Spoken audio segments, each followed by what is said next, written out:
All right. Welcome back, ladies and gentlemen. We are live despite getting shut down on our last live stream. We are live. Glory to God. We're back on YouTube. We're able to do it another time. This is David Patrick Harry with Church of the Eternal Logos, and today I want to talk to you guys about debunking the ancient alien, ancient astronaut Psyop. And so today we're going to be getting into aliens generally speaking, and I know that you guys have noticed a bit of an uptick in mainstream institutions talking about UFOs, whether it be the U.S. Navy, the U.S. Army, the U.S. Air Force, mainstream news networks, Joe Rogan, yada, yada, yada. And so I thought this would be a perfect time to talk about how multiple things are all kind of synergizing together. And that is this ancient astronaut, ancient aliens theory, concept of ancient megaliths and how they came about, how were they constructed regarding all these mysterious coincidences of the ancient astronaut theorist would claim. So we're going to be looking into this theory. But we're going to also be looking into aliens generally speaking. Now, we as Christians obviously don't believe in the extraterrestrial myth. Again, this is a historically contextualized phenomenon beginning in the 1940s, post-World War II. And so part of the ancient alien, ancient astronaut theory is trying to bring a sort of historicity to a much more contemporary phenomenon. This is alien abductions, UFO sightings, all these things, again, that we hear after Roswell in 1940s. And this whole, as we look into the ancient alien, ancient astronaut theory, the holes are endless, guys. It's really, really mind-blowing how almost all their major claims, almost every single one of them, falls apart under critical scrutiny.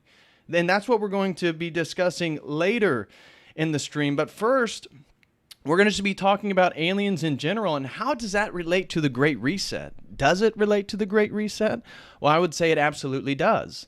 That it absolutely does relate to the Great Reset. And so the space aliens are the new world religion. And so what the heck do I mean by that? Well, first, it provides a sort of mystical materialism. And I think that these aliens and space extraterrestrials, all this different stuff, I don't believe in them whatsoever at all. I think that's why, again, even the people coming forth from these prominent institutions like the Navy or the Air Force still give us these grainy films of some unidentifying object. And, well, that's supposed to then equate that aliens are true and that we need to listen to them and they're coming to save us, and it's tied to atomic nuclear weapons and yada, yada, yada. I'm sure you guys have heard the story. So I see the space aliens as providing a new basis for the new world religion. And if again, they can convince a majority of people that these things are true, that aliens are real, it would, by definition, begin to eliminate or prove that no world religion, any of them, could ultimately be true. That, again, we would have to find the origins of religion back rooted in some type of alien myth or alien encounter or extraterrestrial worship by our ancestors. And again, this all leads to a sort of perennialism in the sense that all world religions were somehow founded by the aliens, but also none of the world religions then are by definition true, and that we should then glean our truth from these new sentient advanced beings. And so the space aliens and the new religion will provide us with our ultimate truth. Don't look to the churches, don't look towards religion, don't look towards tradition, that we are encountering extraterrestrial beings, and this is the catalyst for us to launch off into the next stage of human evolution here on planet Earth. And there's so many presuppositions that are wrapped up. If these aliens are true, if aliens are real, it brings people into a whole worldview, an entire presuppositional worldview, of which many of the things we would be antagonistic towards. And so I'll get into those presuppositions here in a few. We're going to talk about those one by one, or some of the things that I thought about. But the way that these new space aliens are going to be presented to us is that, one, they're going to have ultimate truth because they're going to be so much more evolved than we are, and they're going to tell us how to begin to reorganize our society. And this is the big part of how this is all related to the Great Reset. Why, in the last 6 months, have there been such a tremendous uptick in mainstream media and mainstream outlets talking about UFOs and alien existence? Well, it's because this is all part of a larger agenda. And I would refer back to a great conversation Jay Dyer had with the Collins brothers. And they have a book really critically looking into the UFO and the alien phenomenon and tying it back to the intelligence agencies. And we all know that to be the truth. And I don't know if you guys have seen recently the Army recruitment video. I was in the gym, I was working out, and they have the TVs up, and I saw a commercial for the latest Army recruitment video. And of course, it has all these women, and, all the progressive mantras are certainly embedded within their recruitment video. But what happens right at the end is a female Army soldier she stops, and then she looks up, and a beam shoots upwards. And what is it? It's a UFO. It's a traditional looking UFO, round disc, space alien, flying object. And so we see that why is the U.S. military, one, promoting such progressive ideology with the transgenderism, the homosexuality, the female soldier stuff. But now we're seeing especially since Biden's been in office, we're seeing a major, major uptick in all this UFO stuff. Just look at the recruitment films. And so again, the aliens are part of the Great Reset. I think this is an important beginning point for our conversation today to then connect dots with the ancient alien phenomenon, which most of us got into at one point or another, probably in our journeys, probably during that time in which we ourselves rejected Christianity, rejected Christ. And when we did that, started to look for answers in alternative circles. And I know for me, during my undergraduate, the ancient alien, getting in Eric von Daniken's work and all this stuff, it was such a big deal. Looking at the Nazca lines, looking at what the ancient Egyptians had a light bulb. Oh my gosh! Thinking about levitation, and this is how the Incas got all those rocks all the way up on Machu Picchu. I didn't know that, right? And it sets you down this sort of rabbit hole. But the aliens in the Great Reset. Again, one of the fundamental presuppositions regarding this stuff is, if the aliens are true, who will speak on behalf of humanity? Who will speak on behalf of humanity? And as soon as you think about that, again, it insinuates a one world government, because it can't be Argentina, it can't be the US, it can't be China, it can't just be Russia. Who's going to speak for humanity? Well, of course, to communicate with these extraterrestrial entities, we're going to have to form a one world government. And in that one world government, then we can speak as a collective. We can speak as the global village to these higher, advanced, intelligent entities. And often, again, regarding this ancient alien stuff, you'll see many of the motifs, many of the descriptors that we use for God, omni-intelligence, omnipotence, all this stuff starts getting placed on the aliens. And so I think tied to the presuppositions of the aliens in the Great Reset is obviously the one world government to speak on behalf of humanity. That's going to be a big one. But also transhumanism. Anybody who's looked into the alien phenomenon is aware of people claiming to have been contacted, to be abducted, to have various experiences with aliens. And what do? They don't just probe their anus, which, again, very strange homoerotic tendencies regarding this stuff, but also implanting of microchips, implanting of super technology, stuff that's out of this world. Again, what's another presupposition? A one world government, but also transhumanism. That these super advanced, super intelligent entities that are coming here to rescue us from ourselves, well, they're all about transhumanism. They're all about transhumanism. And according to the legends of the UFO community, well, that's what they've been doing. They've been finding people and they've been implanting microchips and tracking devices and all this different stuff since the 1940s. So when we look then at Elon Musk and Neuralink and all this stuff that's happening, it's the perfect time. It's the perfect prologue. It's the perfect run-up to a large, again, the globalist agenda. The globalists are using aliens as a front to enact their agenda. And it's really obvious once you see that. It's very, very obvious once you see that. And so part of this alien stuff and how it relates spiritually is to get us as a collective, to get us as humanity to begin to venerate these extra terrestrial, super intelligent entities. Because again, if we're modern people, we would obviously not believe in God, of which many of the ancient astronaut theorists say, well, God, that's not an alien. Gods don't exist. God doesn't exist. That can't be it. So it has to be aliens. And one of the things with this ancient alien stuff, again, the evil one is the father of lies. From a biblical worldview, the father of lies. He can only speak lies. He can only misrepresent, distort, manipulate. He can't actually speak truth because that would be the evil one encountering the uncreated energies of God himself. So he can't use truth. And so again, we're going to go through one by one some of the extremely important and foundational arguments for the ancient aliens and show how there's nothing there.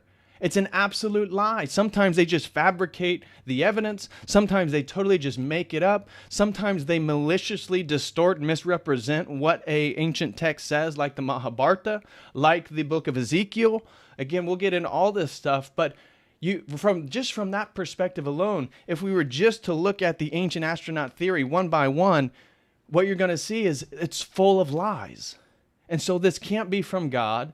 This can't be related to Christ. This can't be something that any Christian believes in.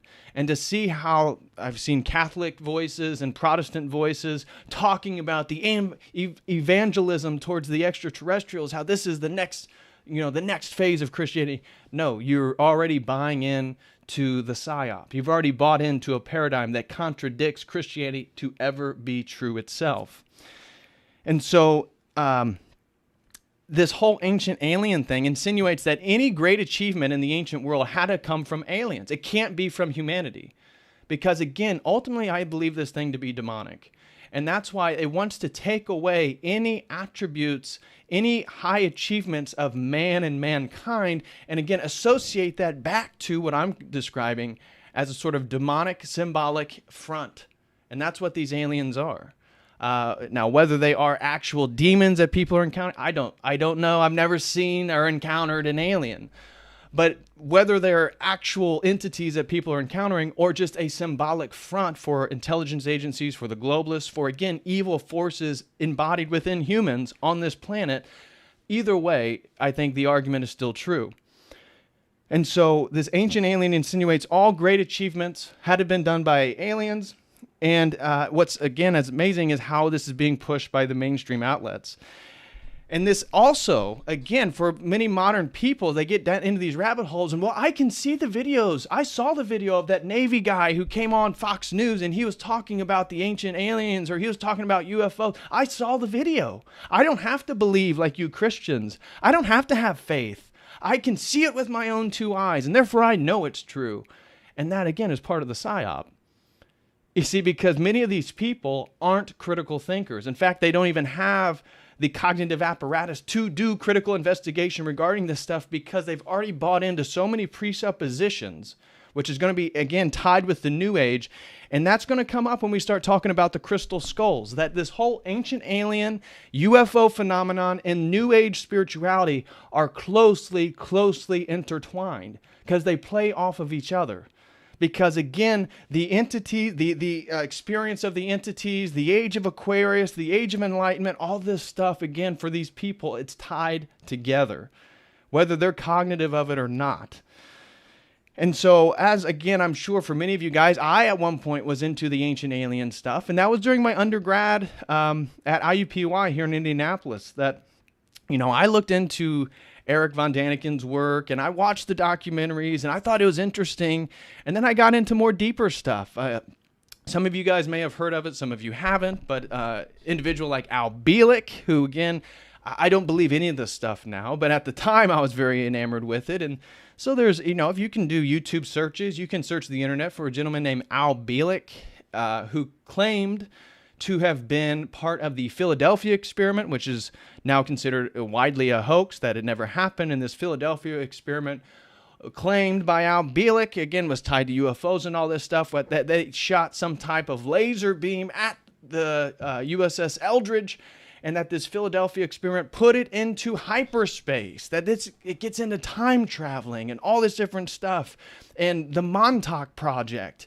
And again, I don't know if you guys are familiar with the Montauk Project, but again, if you even look into Al Bielek or Preston Nichols and some of this stuff, Ed Cameron, these types of names related to the Montauk Project, you'll see the origins of the Men in Black legend. That again, we have a 9-story deep building underground where the highest people in our intelligence agencies in the U.S. military have been working hand in hand with a variety of extraterrestrial species all the way back to the 40s. And what is always the claim? Why are aliens here? Why are aliens here in the 1940s? Well, to people who believe in this stuff, believe that it's always tied to nuclear weapons. It's tied to the atomic program. It's tied to the Manhattan Project. Because according, again, to people who believe in this entire paradigm, because it's so much bigger than just aliens, people are buying into a lot of different stuff. But the Manhattan Project is always going to be essential, because the idea is that these aliens are coming to save us from ourselves, And this, and I'm going to unpack this later, is why, interestingly, the aliens continue to take on a Christological archetype. That the way that the aliens are often presented to us are in a motif of Christ. That they're going to save us from ourselves. They will provide us a sort of transhumanist salvation. They will provide us with true gnosis of reality. And they are the ones that we should look to as our saviors. And so, very interesting how often the aliens take on a sort of Christological archetype. So this is kind of all the stuff that I want to get into today. I don't know how long this stream is going to go. It may go for a while. I'm not sure how fast or how slow we're going to get through some of this content. But it's going to be a fun one, and I hope you guys enjoy it as well. So that's what you can expect. I want to do some quick housekeeping. The first thing that I definitely want to share with you guys is that our book club, the Logos Book Club, is meeting tomorrow night at 7 o'clock p.m. Eastern Standard Time in a giant Zoom call. If you would like to participate, go to the website. In fact, I'll share the link here and purchase access to our book club. What you'll do for $5 is you will get access to download St. Justin Martyr's First Apology. And this is a major work for early Christianity in regards to apologetics. This is St. Justin Martyr talking to the Roman emperor. And it's actually very impressive how stern St. Justin Martyr is actually speaking to the Roman emperor about his persecution of Christians, about his illogical nature of his own superstitious beliefs, and why Christians are the true believers, the holders of eternal truth. Again, how Christ is the truth. But it's very, very interesting to read. And so this is going to be launching off our Book Club adventure. Many people have already signed up. We saw plenty spots open. So if this is something you'd be interested in, guys, head over to the website and purchase access to our book club. It's going to be a lot of fun tomorrow night. I promise it'll be a lot of fun. So read as much as you want, read as little as you want, whatever you prefer. But tomorrow night at 7 o'clock p.m. Eastern Standard Time, we are going to be in a giant Zoom meeting with fellow Orthodox brothers and sisters who have read however much of St. Justin Martyr's First Apology. And then we're going to come together and share what we liked, what we didn't like, what we questioned, all this different stuff. And it's going to be at least 2 hours long. But again, I imagine all of us beginning in a group that it's going to go quite for a while. So if that's something that you might be interested in, please go over to the website and sign up for the Logos Book Club. It's going to be a lot of fun. Again, tomorrow night is the first meeting. Also, I want to say thank you everyone who's gone over to the website and become website members. We do have some new content up there if you guys would be interested. Of course, the last stream was on Connor Murphy and his sort of public psychosis, of which we got cut off halfway through due to copyright and wasn't able to stream for about 24 hours on YouTube. So But in relation to that stream, I actually put up members-only exclusive content talking about my own ayahuasca journey at an ayahuasca ceremony in Southern California in Joshua Tree National Park in Southern California. So if you'd like to hear my own description of my experience, my takeaways, how I thought it may affected or didn't affect my life in different ways, go over to the website, become a website member, or if you're already a website member, head over there and check out some of the videos that we got up for members only. We got multiple new videos again there in the members only library. And also, if you guys would be interested in purchasing a one-on-one session, would love to do that. We got a few lined up for this Thursday. So again, if you'd be interested, there's still plenty of time to sign up. We can schedule a one-on-one on this coming Thursday. We can talk about philosophy, theology, magic, fitness, whatever you prefer. We can get into any of that stuff. Again, just head over to the shop. You'll see it's the first item, and it's a one-on-one education and consulting. Whatever you want to talk about, we can get into.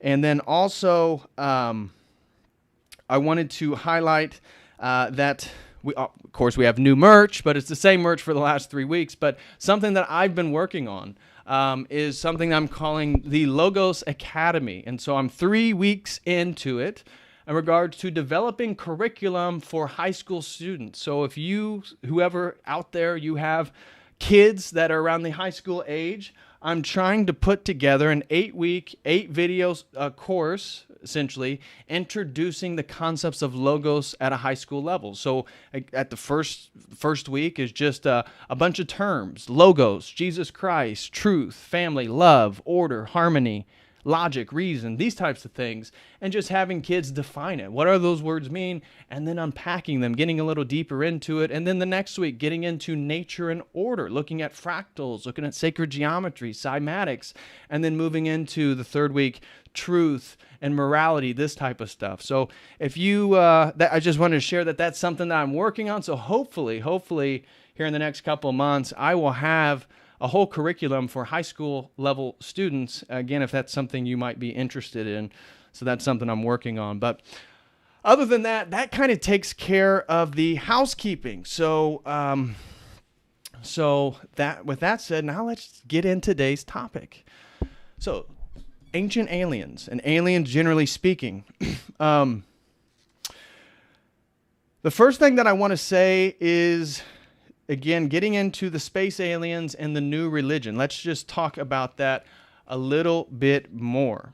And so, again, the first thing that I want to refer people to, if you haven't, I highly recommend a very academic and heady discussion regarding all this stuff that I'm not going to cover much of.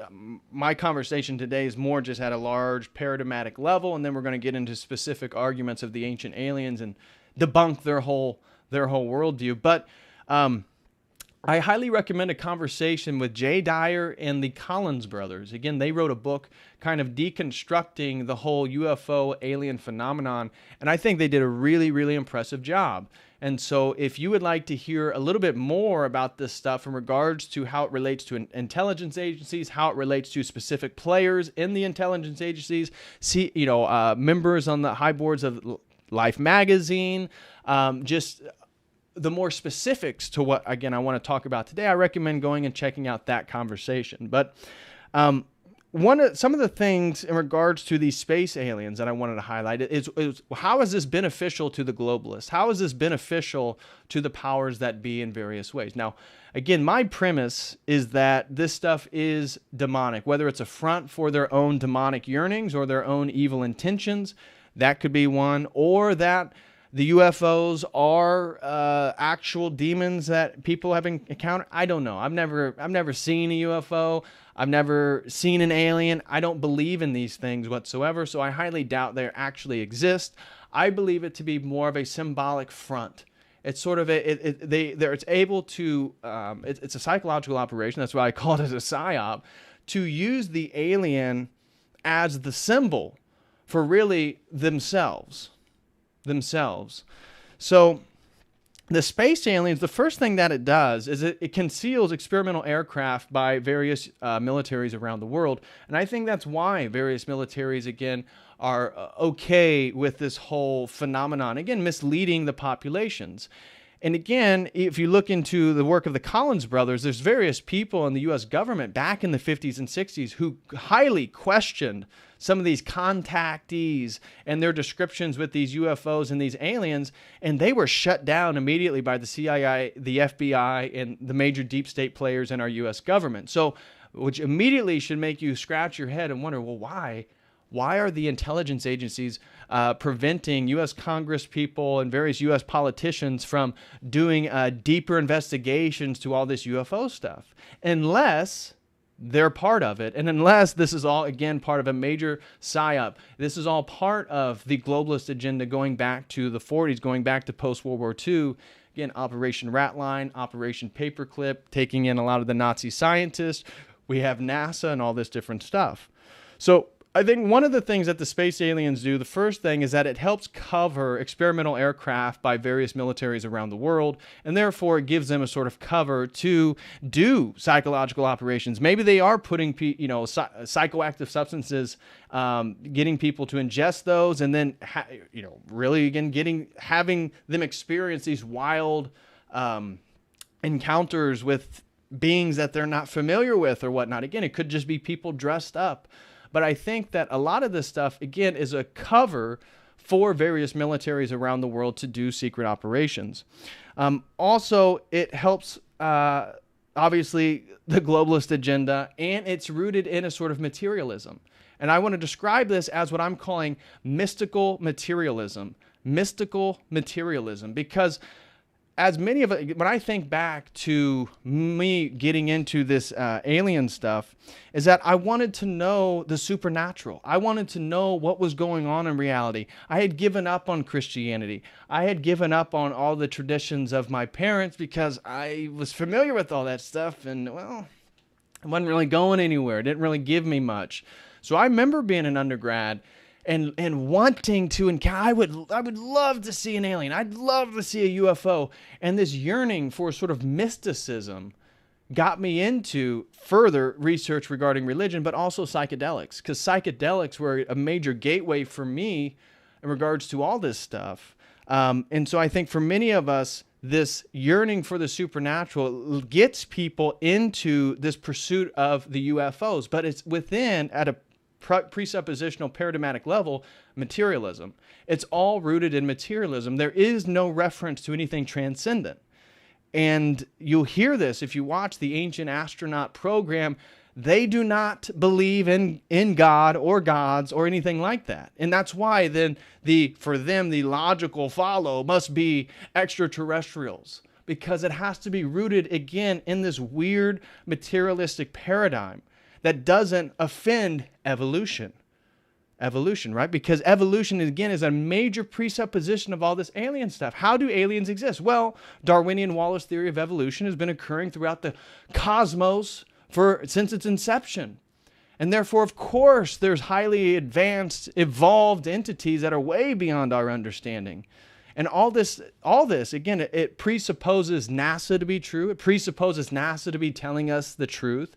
It presupposes a lot of this Neil deGrasse Tyson, Bill Nye the Science Guy, worship of the stars, worship of the Hubble telescope, worship of these beautiful, and they are, again, whether they're real or not, I don't know what the Hubble space scope and the Hubble photos, I don't know if they're real, but certainly the colors, the aesthetics, it is beautiful. There is something awe-inspiring about them. But this, again, is all sort of this materialistic mysticism. And I think this is part of this alien agenda. It's getting people to have spiritual feelings of awe, spiritual feelings of inspiration, but it's always rooted within material. It doesn't upset evolution. It doesn't upset the materialistic paradigm. In fact, it's totally consistent with it. So the space aliens also then give a great catalyst for societal transformation. And that's why this is coming out right now with the Great Reset after the pandemic and all this different stuff, is we are in an uncertain period. And so by introducing more and more uncertainty, like space aliens, they can be the catalyst, again, to get us as a society, to get world government, of which many of are part of the deep state, are part of this larger agenda, to start radically reorganizing society. Why? Because the space aliens are here. We have to evolve. We have to go to the next stage of humanity. Again, all of which is materialistic. This evolutionary emphasis. And so the social engineering is going to be tied to transhumanism. Again, because the technology, again, is rooted within material. It's like the spiritual materialism. Just like the Elon Musk stuff. So again, we have the people, think about who you know who believes in space aliens. And they're okay with the transhumanism. They're okay with the progressive societal values, talking about sexuality, the transformation of gender, all this different stuff. They tend to be okay with that. They tend to be okay with the dissolution of national boundaries, this or that. So the people who are buying into this are already buying into a much, much larger paradigm. And so the transhumanism, I think, is a key element, because the aliens, again, these super intelligent entities, well, they already are fused with their machines. How do you think they fly their spacecraft? They do it with their mind. They do. Oh, you mean just like the Neuralink, just like the new chip that Elon Musk company put inside a chimpanzee and he's playing Pong on an iPad. That must be what you're talking about, right? Exactly. You see, when you get into it and you start looking at every dimension of this alien stuff, it always fulfills part of the globalist wet dream to annihilate God in creation. And specifically, the one true religion, which I believe to be Orthodox Christianity. And so, therefore, God doesn't exist. Again, within their paradigm that they're presenting, God doesn't exist. Can't be. Everything that was referred to God has to be these extraterrestrials. That's the basis for all world religion. And look, don't you want to be like them? Don't you want to evolve like them? I mean, look, they're the big brothers. They're the ones who know what's true and what's false. And they are blended with their machine. They're blended with their super advanced space technology. Again, they're spacefaring. They're traveling all around the galaxy. Don't you want to be like them? Don't you want to go to Mars? Then take the microchip. Then take the vaccine. Take the mRNA technology. Alter your DNA. It's all part of the same presuppositional framework. And then this idea of resolving the nuclear fear, we're even going to see this presented within the ancient alien paradigm, where they claim Mohenjo-Daro, one of the very ancient cities in the Indus Valley. This is really in Pakistan. This is the valley between India and Pakistan. This is one of the oldest known cities to man. And these ancient aliens claim, these ancient alien theorists claim that there was a nuclear explosion back in the day. That how did our ancients have nuclear weapons? Well, they didn't. It must have been aliens. It must have been aliens. And then that logically connects then, again, the main argument for every person who believes in this UFO stuff. Why are the UFOs here? Why are the aliens here? To stop nuclear war, to stop us from destroying ourselves. And so you'll see this come up over and over again, that the nuclear proliferation is the basis for why the aliens are here. And interestingly enough, when do we start seeing the alien phenomenon arise? In the 1940s. Well, when did we use atomic weapons? Well, in the early 1940s regarding World War II. Oh, interesting. So after we used atomic weapons, after we got all the, many of the Nazi scientists were split between Russia and the U.S. to continue their work, we start getting these alien encounters and the UFO phenomenon emerges around the world. Interestingly, I wonder if that has any connection whatsoever. And so the other aspect is that aliens are presented in this strange Christological archetype. This is another thing that I was noticing by listening to the ancient aliens talk about their own ideas. That the aliens will save us again from our own self-extinction. They will be our salvific saviors. Now again, the self-extinction can be global climate change, because this is part of their agenda, right? I see much of, if we're going to look at the bigger paradigm that even the aliens are part of, it's all a reversion back to anti-Christian spiritual tendencies. So we see the angry, wrathful earth goddess. This is represented by the global climate change community. This is the movement back to a worship of nature. Again, part of the ways in which Satan and paganism has always manipulated and deceived people. It's the same thing happening over and over and over, but it's still here. We have the wrathful earth goddess. This is what I consider, and I got this from the Collins brothers, that I do see this related to the global climate change. This is, again, trying to revert us back to these ancient heresies. And then the transhumanism, again, is trying to annihilate the image of God in man. Because again, ultimately this stuff is satanic. And so it's trying to take the image of God that is present within you and me and everyone else. It's trying to annihilate that. And I personally believe that the first kind of catalyst of this is the modern vaccines for the COVID-19. That, it breaks my heart. And I think that we need to be praying for people getting this vaccine. Because one of the hard things for me is people that you care about, people that you have connections to who are getting these vaccines. And who knows what the long-term effect is going to be. But what's sad is that when people who get in them, they don't know what a spike protein is. They don't know what the mRNA technology is. They don't know that it's literally altering their DNA. They don't realize that they'll never be able to donate blood. And they went along with it because the doctor told them so, because they're afraid they're going to die from this or that. Again, when COVID itself isn't even that deadly. And so,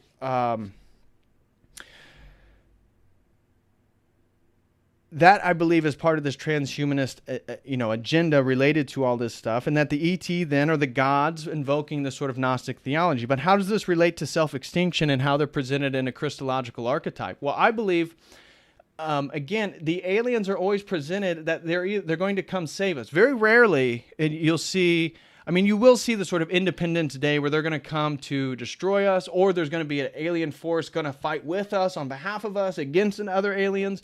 But often the motif is that the aliens are going to come and save us. They're going to save us from ourselves. They're going to save us from self-extinction, which is what? Death. So the aliens are going to save us from death. But to save us, it's going to be tied to, again, blending with machine. It's going to be tied to a veneration of them. It's going to be tied to all these other things. Christ comes to save us from death. And so he is our true Savior. And so the idea that they will save us from death is what they're actually doing is moving us closer to death. Because again, it's tied to the transhumanism and it's tied to stomping out the image of God within you.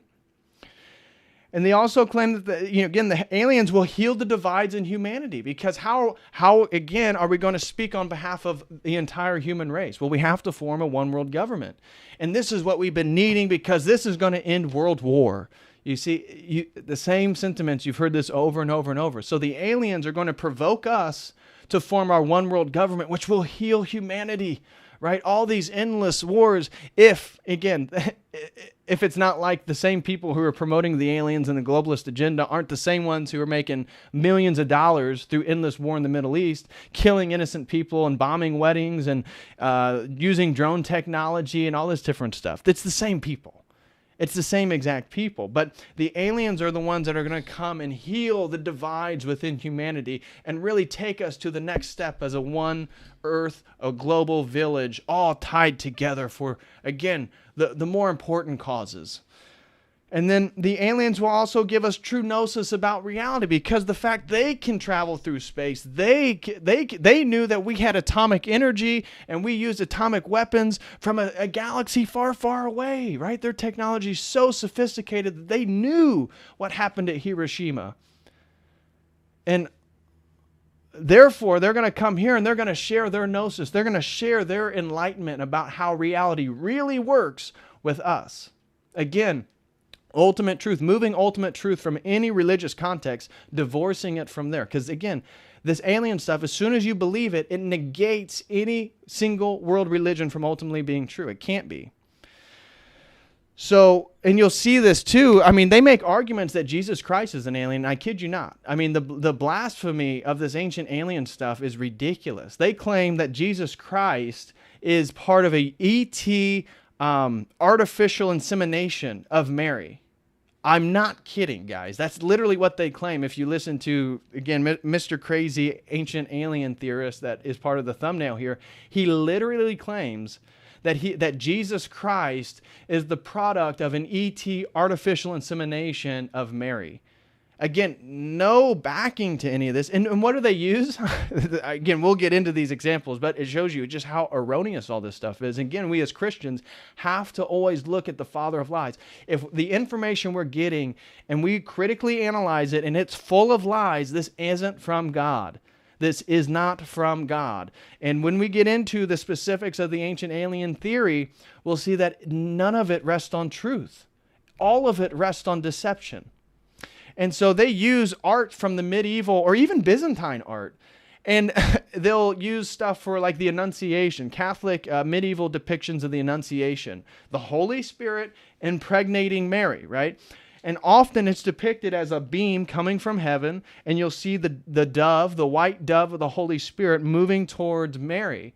And what do they claim? Well, that is the extraterrestrial, that's the UFO up there. And what he's doing is he's beaming an artificial insemination into Mary. That's what's going on. And see, so Jesus, you see, the biggest religion in the world is worshiping the product of an extraterrestrial artificial insemination. Crazy stuff. Crazy, crazy stuff. But the aliens are always presented in a Christological archetype. And the aliens are the source of all world religions. This is another basis for this ancient alien stuff, is that none of the world religions, again, are ultimately true. But if you look at Hinduism and you look at one of their references at the Mahabharata, which is one of the largest epics in world religion. This is a huge tome. This is a giant book. I don't know if you're familiar with the Mahabharata. But they claim that it describes a nuclear blast, again at Mohenjo-Daro, that there's a nuclear blast and that there's an explosion that's as bright as 1,000 suns and all this different. None of it is in the Mahabharata in the way that they claim. But if you believed in the ancient astronaut theory, if you believe in all this nonsense that Zechariah Sitchin has put out through his works, again, he's passed, he's deceased, God have mercy on his soul. But you're going to believe then that all world religions are just misunderstandings of encounters with extraterrestrials. And then, well, I've already said that Jesus has an ET. So the alien presuppositions, again, Darwinian Wallace theory of evolution, that NASA is a valid source of information, and they're really telling us about the world. And that, again, this mystical materialism is another presupposition, transhumanism, and a one-world government. These are the big 5 presuppositions, I think, again, come with this alien stuff. So if you adopt the ancient aliens, you're going to, by definition, you're going to adopt the theory of macroevolution, which we know isn't true.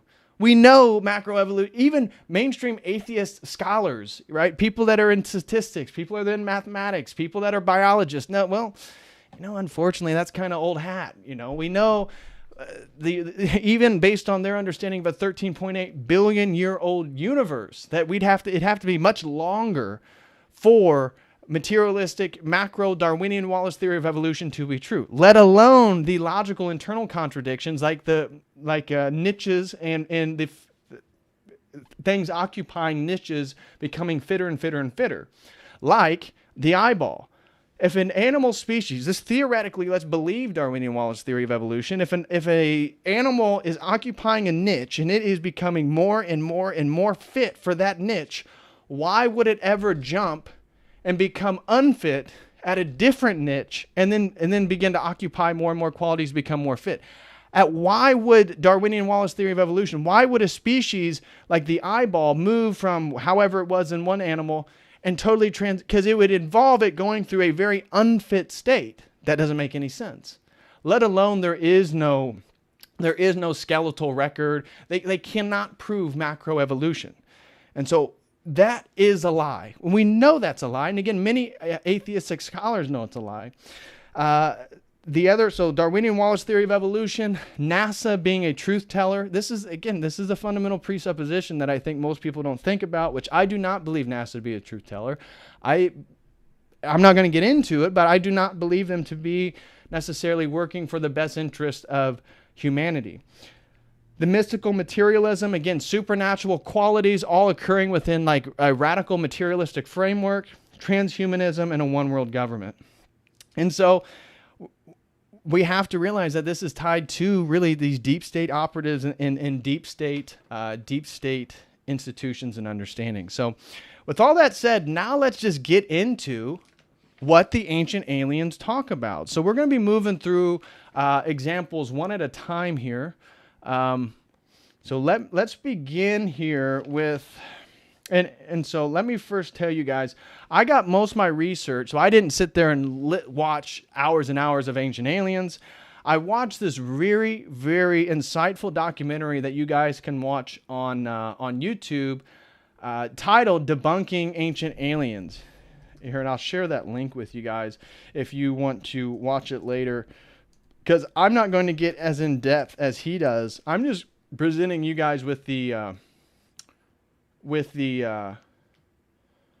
sort of basis of his arguments and what he's talking about. But I'm not going to go through the entire film. It's very long. It's 3 hours and 10 minutes, but he does a great job. This is why I recommend anybody who wants to look into this stuff and you like to hear many, because I'm gonna briefly discuss some of the things that he mentions. But if you want to hear more detailed analysis, going step by step, point by point, in debunking the ancient alien myth, the Psyop, right?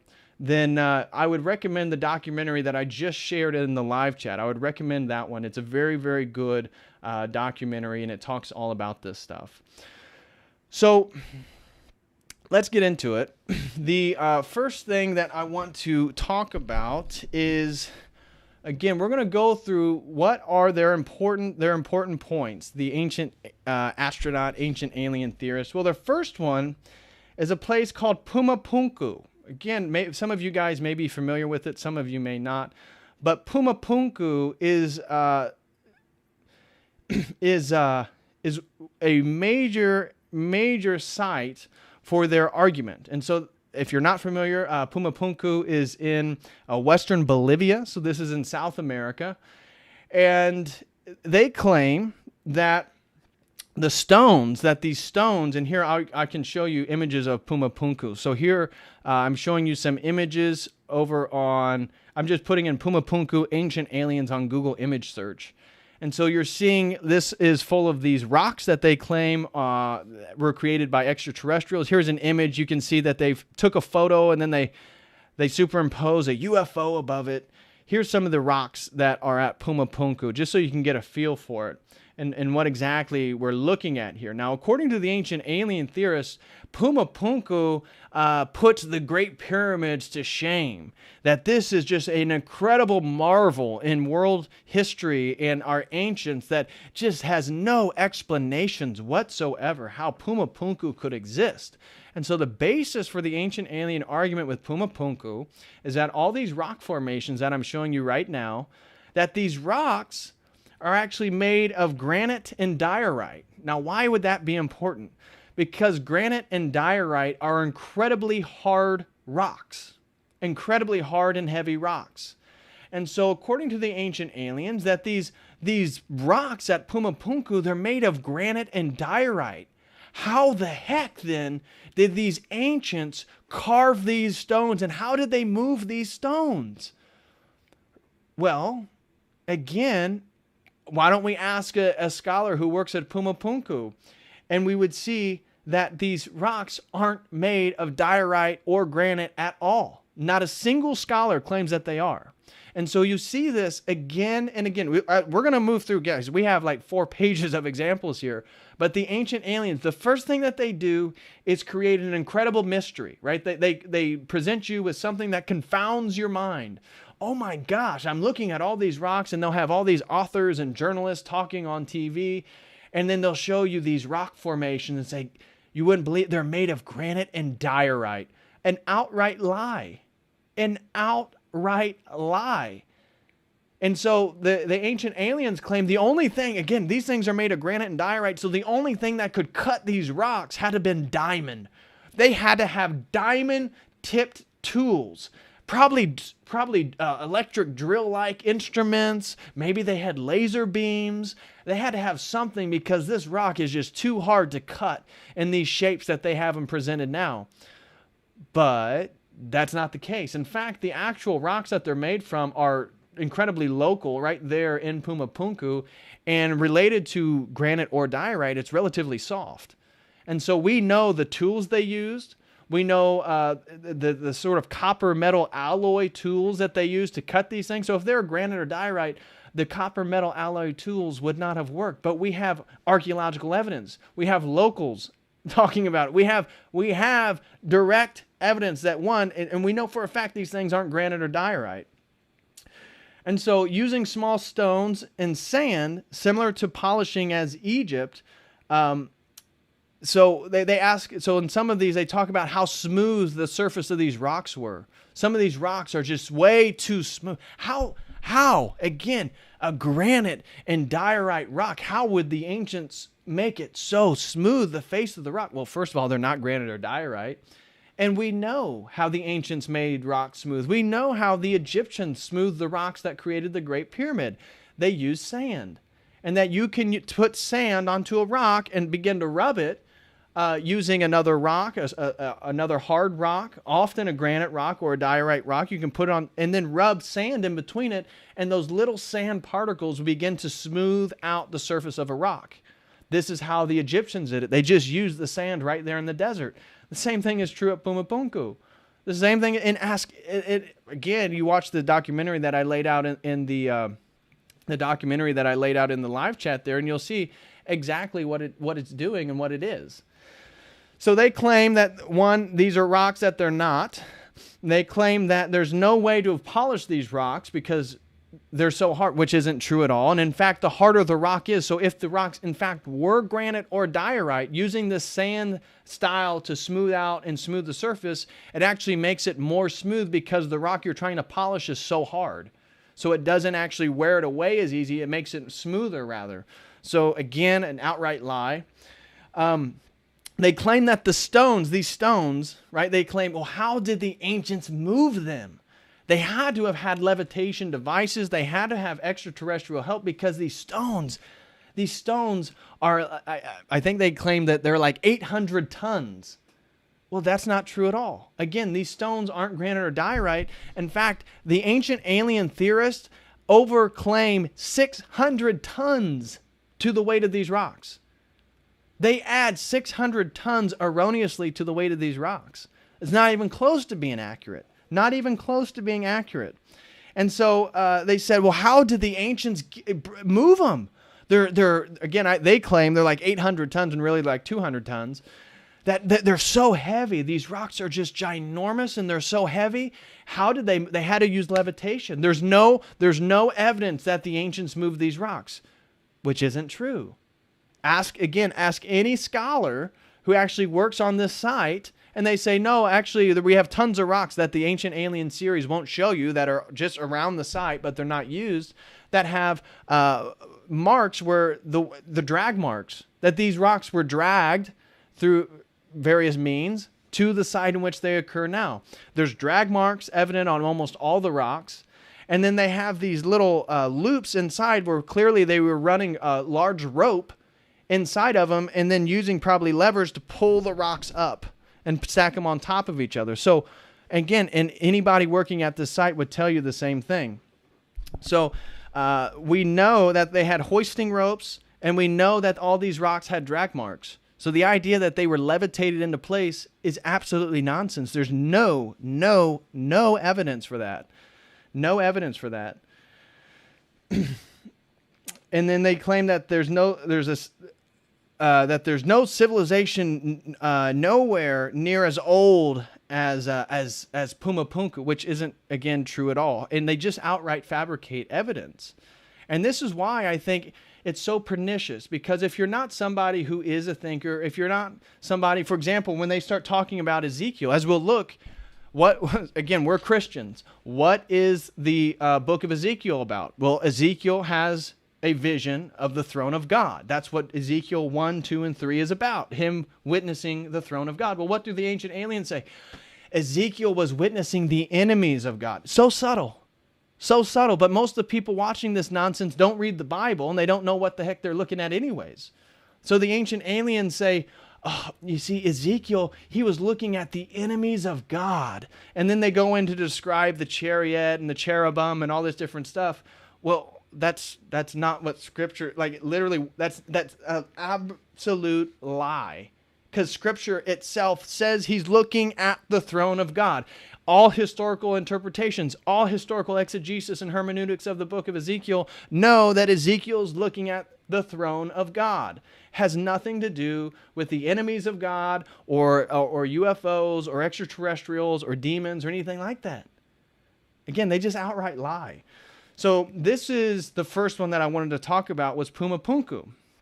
And so this is one of the ones that they claim is a bigger mystery than almost any other ancient civilization. Now, the next one they want to get into is, I'm sure you guys are familiar with, and that is the Great Pyramids. Obviously, right? This is a big one for them. So the Great Pyramid, there you see my thumbnail right there. So how were the pyramids built? This is, again, a very important argument for the ancient aliens. Well, actually, yeah, I'll just move on. But I wanted to read, actually, on Pumapunku. They have a thing right here for these ancient alien and Atlantis enthusiasts, that Pumapunku is subject of pseudoscience theorists and those continents of extraterrestrial interventions, thousands of websites and references which refer to pseudoscientific theories of alien and Atlantis enthusiasts exist. The archaeologist Jeb Card notes that Pumapunku is a fixture of books and television programs on alternative archaeology and especially ancient aliens.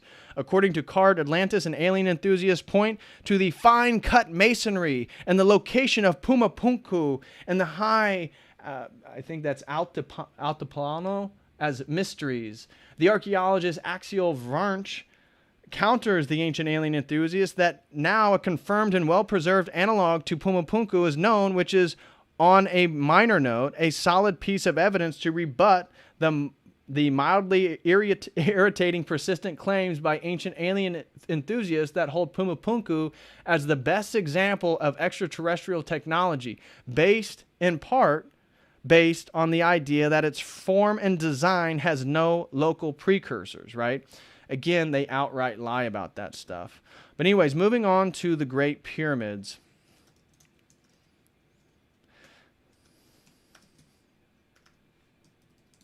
Okay, so you guys know what the Great Pyramids are.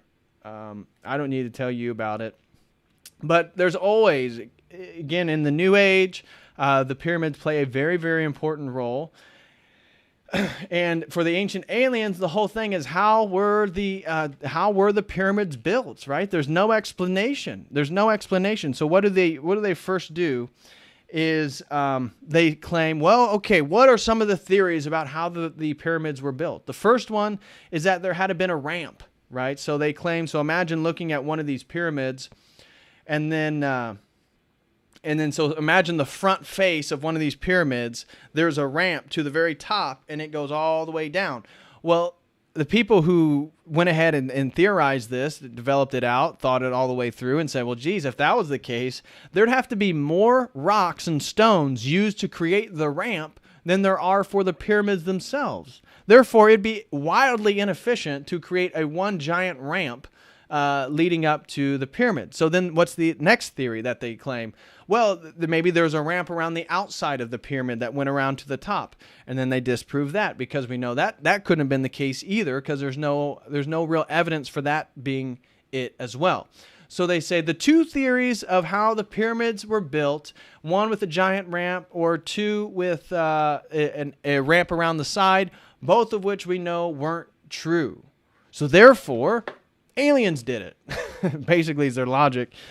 But they talk about how there's no evidence, we don't know how they cut the rocks. We don't know how they form these pyramids, when in fact there's unfinished obelisks all around Egypt. There's unfinished pyramids all around Egypt. We know that they were looking into how to build these things from various ways. And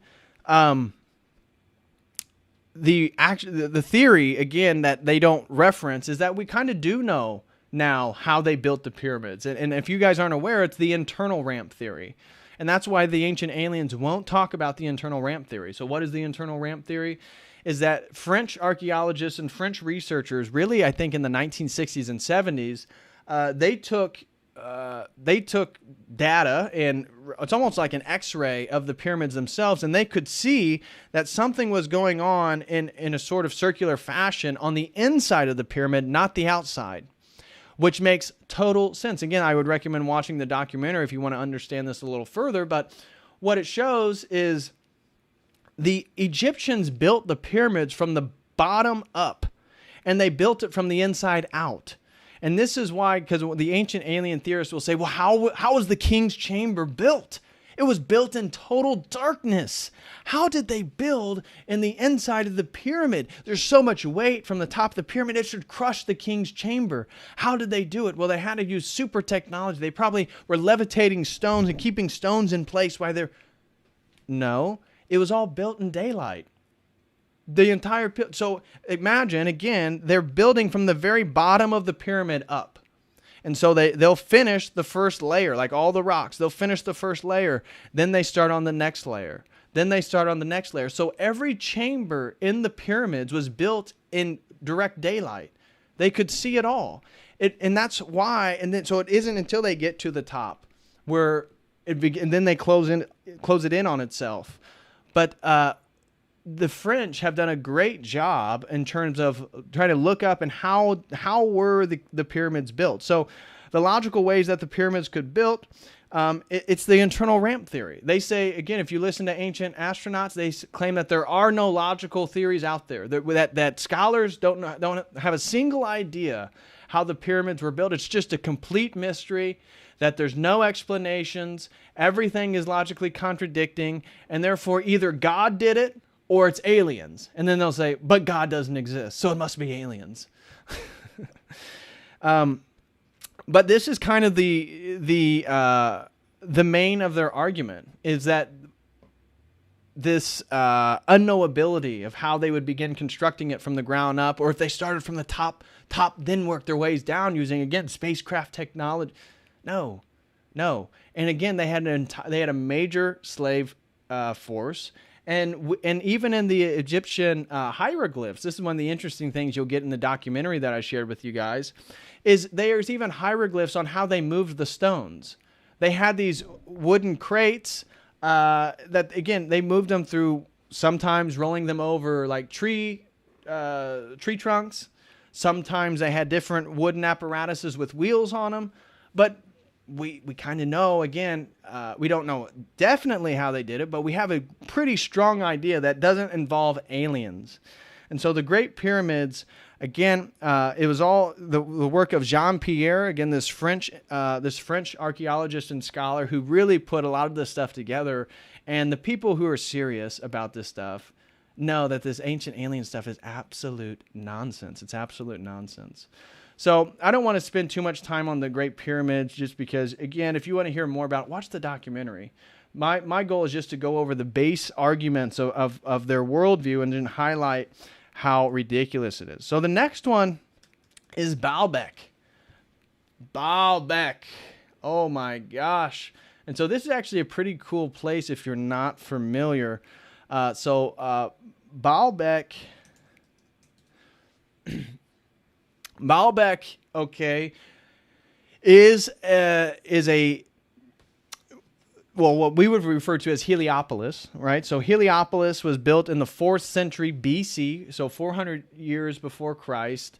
That's what you're seeing right here. If you look at this Temple of Bacchus, this is part of the Heliopolis, and this was built upon a worship center of Baal. And so human sacrifices, a lot of evil things were going on at Baalbek. But why do the ancient alien... Again, this is in the Bekaa Valley in eastern Lebanon. So now we're moving over to Lebanon. First, we were in western Bolivia with Pumapunku. Then we were in Cairo, Egypt with the Great Pyramids. Now we're over in Baalbek.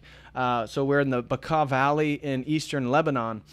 And why is this so important for the ancient aliens? Well, Baalbek has some of the largest stones in the ancient world.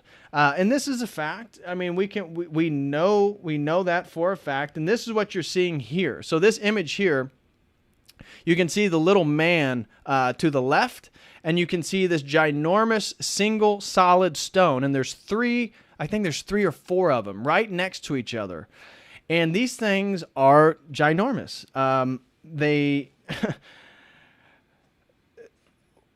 They are some of the largest stones in the ancient world. We know that for a fact. And so ancient alien theorists claim that it was built on a flat rock platform for aliens to come and take off of. And so they look at this stone, and they claim that Heliopolis, what the Romans built in the 4th century BC on top of this ancient pagan sacrificial site in eastern Lebanon, that really, before Heliopolis, what it was a ginormous rock platform. It was just a single platform. There was nothing on it.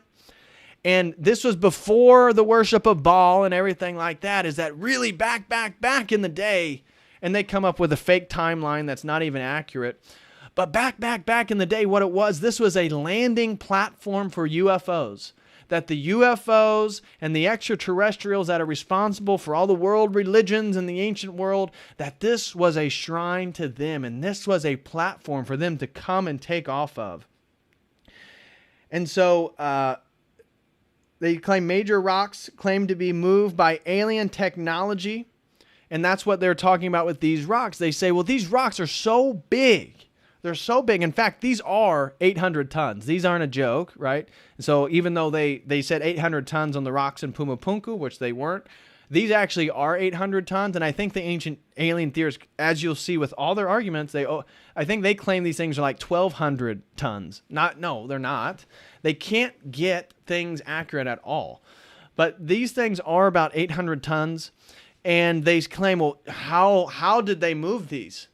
How did they move these? And why would the ancients need a rock so big unless, again, it needed to be huge because of the force of the UFOs and the flying apparatuses of these aliens, that it had to have been huge, and it needed to be solid. It needed to be really solid.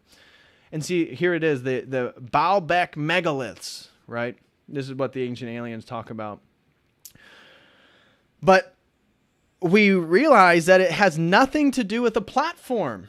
In fact, these rocks aren't even as old as the ancient aliens claim they are, because, well, when were these rocks put in place? The same time that Heliopolis was built. But they claim that Heliopolis was built on top of it. No, Heliopolis was not built on top of it. That these huge rocks, these 800-ton rocks, were actually part of a retaining wall. And so if you look at Baalbek from the top, here it is, you'll see that this big wall over here. Here, let's get another aerial. Here's one angle. But this wall here that these stones are a part of. You can see how small this person is. That the Romans who built Heliopolis, they did not build on top. These rocks were for a single purpose, and that was because of soil erosion and the fact that the land moved so much that building the Heliopolis temple on that flat ground plain, they knew that the land was going to slide down. So they built a ginormous retaining wall. And anybody who's looked into ancient building methods and retaining walls knows that the way you build a retaining wall is with the heaviest stones possible. Because you need a stone so heavy that earth itself won't move it. That's why they, again, have an 800-ton stone. Now, when you look into the documentary that I shared with you and how they moved these stones, it was actually really, really ingenious how they did it. And they would put them on carts with these huge wheels on the end. And so, again, through all these levers and pulleys, they would shimmy these huge 800-ton blocks into place, where once they were shimmied on place, they would be off the ground and they would be resting on these wooden platforms with wheels, and then they could have all these mules, these men, and these cattle pull the rocks into place because it was on wheels.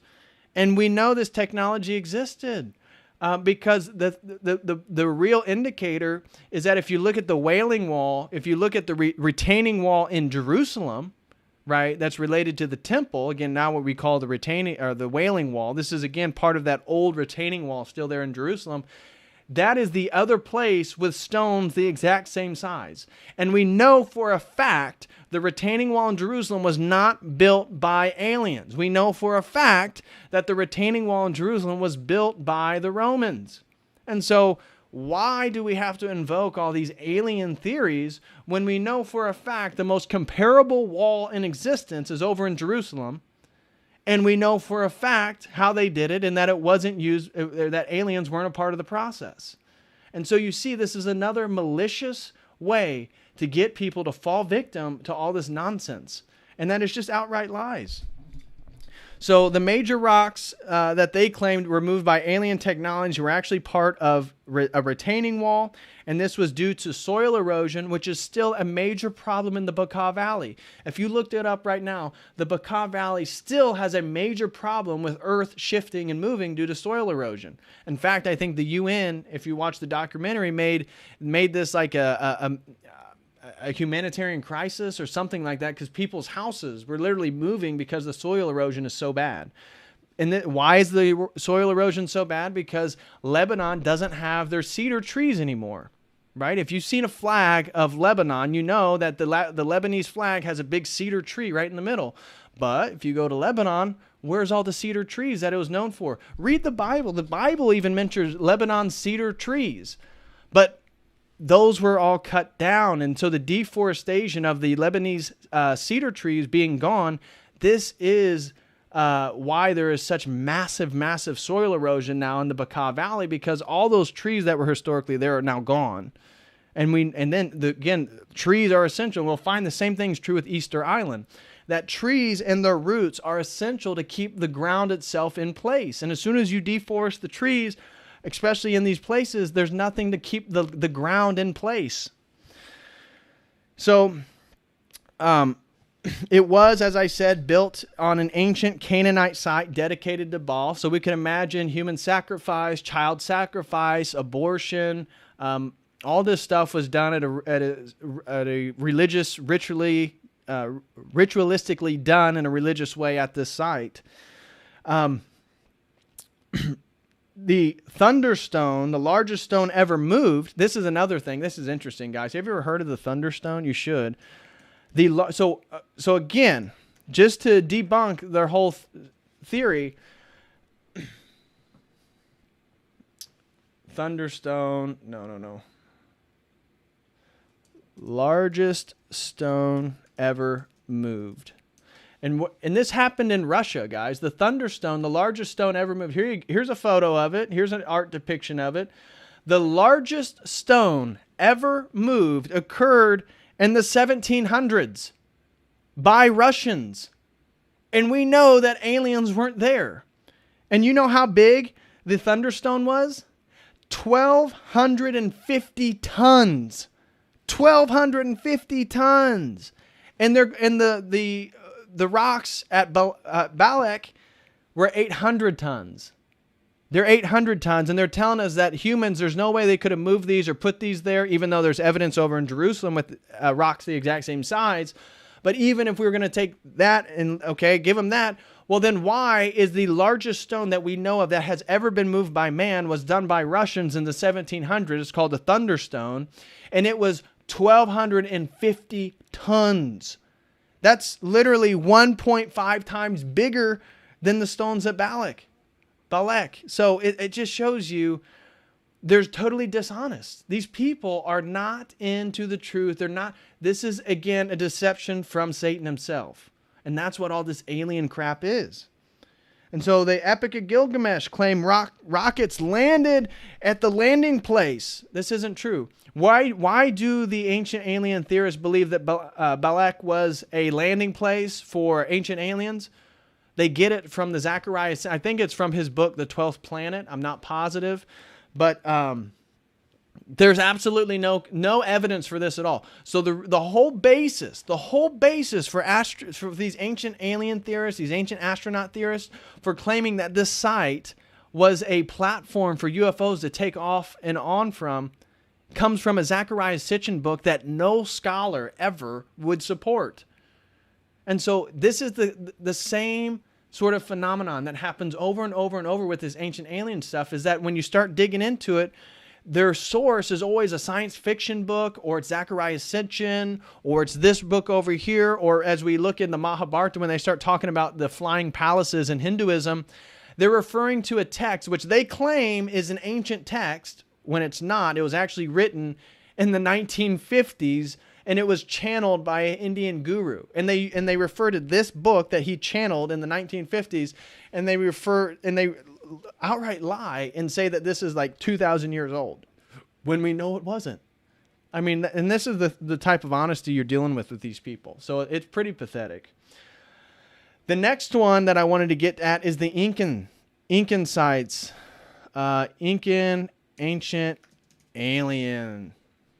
Okay, so why do they think that the ancient alien, that the Incas were part of the ancient aliens? Or here's a good photo of it. So ancient aliens, unexplained structures, right? This is what we're looking at right now. And this is part of the Incan, these Incan sites. And so what are the ancient aliens, what are they claiming here?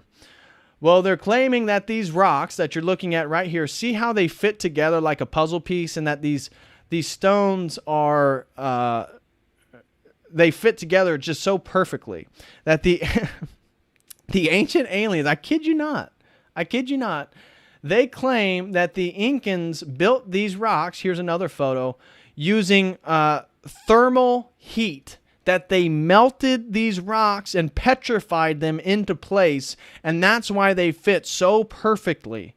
They fit so perfectly with each other because they were using alien technology to petrify these rocks thermally, through thermal heat, melting these rocks together, and that's why they just fit together so perfectly.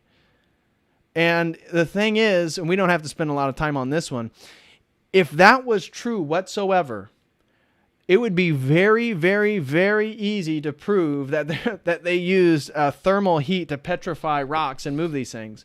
But, as you can imagine, there's absolutely no evidence whatsoever that that was the case. There's zero evidence whatsoever that these things were melted. And first of all, that's what's so mind-blowing, is they think that that's like a logical follow. That they look at these rocks, wow, look how they fit together so well. They must have been thermally melted, knowing that, you understand how difficult of a process that would be, how messy of a process. Imagine like putting these rocks in, because that was another part of their theory. Is well, how did they melt them? Well, maybe they used molds, and so they would get these ginormous rocks from the quarries. They would bring them up to the site, then they would melt them into molds, so they would fit just molds. That would mean, look at these rocks. Do they look like they're all the same size or coming from the same mold? That based on their own theory, every single one of those rocks is different. So every single one of those rocks had to have a different mold. Are you serious? Again, it defies logic. These people, they just outright lie. And so they confound the mind. How they present it every single time is they show you these images and they have this music going or this or that, and they confound the person watching. Like we know that no scholar knows how these rocks were put together. This is an ancient, no, it's not. It's not an ancient mystery. That these things were rough cut out of the quarry and they were dragged to on site, and we have the tools that the Incans used to shape these large rough cut rocks into the smooth structures that they are. That every single one of these rocks was hand cut, what the scholars that work on these sites call a smooth cut. So they would rough cut, they would get you can imagine just any one of these rocks, just get a rough block. They would drag them to the site. They would either, most likely if they're these bottom rocks, they'd set them into place. And then when they brought the next rocks, again, rough cut, multiple men would begin to what they called smooth cutting. And they would cut these things so they would fit just perfect, just like a puzzle piece. But we know how that was done. And we have the tools, and we know the tools they use to do this. And so the fact that if you listen to the ancient aliens talk about this, they say, well, it's a simple solution. The simple solution is that they melted these granite rocks. And in fact, these rocks are granite. So at least they're not lying about the rock composition like they did at Pumapunku. But these rocks are extremely hard. But we know for a fact they didn't melt granite rocks and put them in molds where they would have to create a mold for every single. I mean, look at this photo, for example. Can you imagine claiming that they melted these rocks and put each one in a mold? How dumb would you have to be? And that's why they don't show people like all the different sites. They'll show people just a few different pictures of Machu Picchu or some Incan site that kind of gets people, wow, that does look, wow. They'll show, look, even a piece of paper can't fit through these rocks, that they're melted together. No, they're not. No, they're not at all. And plus, they've been there for so long that there's plenty of debris in between them that, again, makes it look like a flawless, put together wall. But the ancient alien stuff, it's just so stupid. And they just outright lie about this stuff. It's ridiculous. It's ridiculous. So what's the next one that they want to claim? What's the next one that they want to claim? Well, it's Easter Island. Easter Island is where they claim that the next site for the evidence of the ancient aliens. Now, why is Easter Island a site for the ancient aliens? See, here it is. 7 ancient sites some people think were built by aliens. Here's Stonehenge. But I'm not covering Stonehenge today. That's not one of their main arguments. But Easter Island is one of their main arguments. Now, why is Easter Island so important for the ancient alien theorists?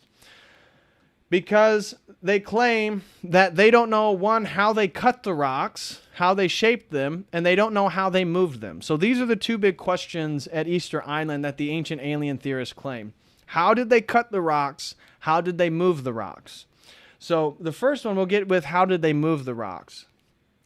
They claim that Easter Island has no trees. And so then they contradict themselves based on previous other videos, but they say, well, we know that the ancients used, again, tree trunks. They would cut down trees and they would roll these stones across these trees, and then they would put the trees back in front. And so it was just a continual process of rolling stones across tree trunks, and then they would just move the tree trunks in front after they've rolled over them to create a sort of seamless runway to move them from place to place. But they say, here's the caveat. Easter Island doesn't have any trees. So how did the ancients move them? They had to have had alien technology. They had to have extraterrestrial help to move these things. That's why, well, again, we know that's false. In fact, we know for a fact that Easter Island used to be filled with trees. And that, yes, through deforestation, just like at Baalek over in eastern Lebanon, that the locals cut down too many trees and they deforested their own island, and that's why there's very few trees now on Easter Island. And that's why, if you begin to search soil erosion, just like we saw at Baalbek, that Easter Island is known for its immense soil erosion.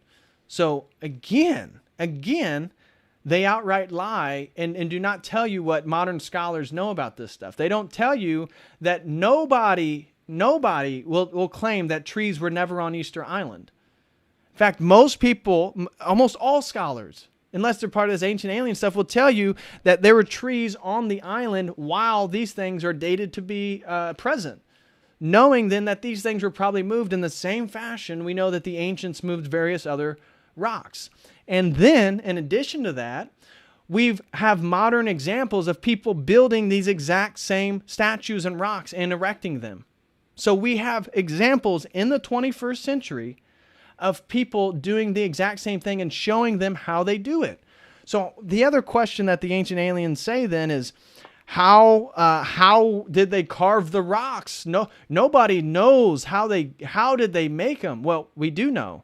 And in fact, again, if you watch the documentary that I shared, is that they cut them out of the rock itself.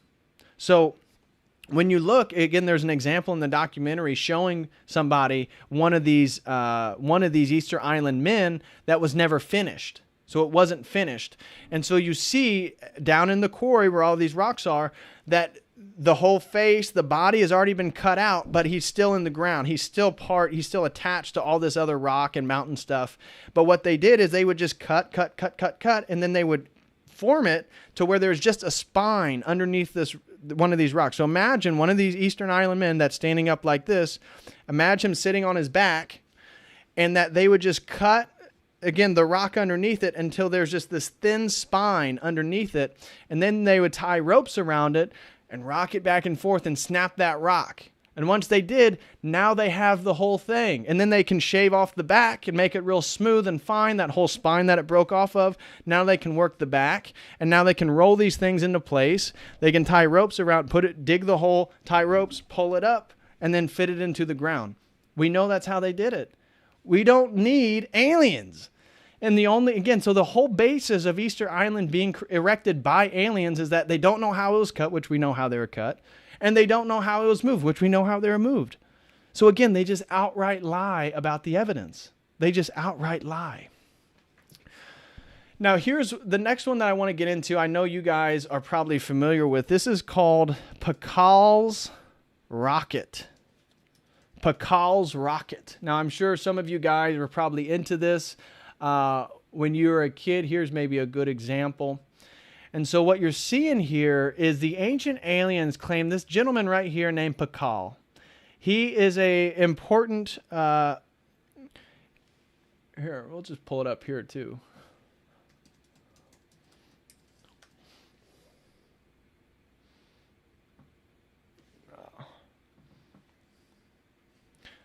Pakal's rocket.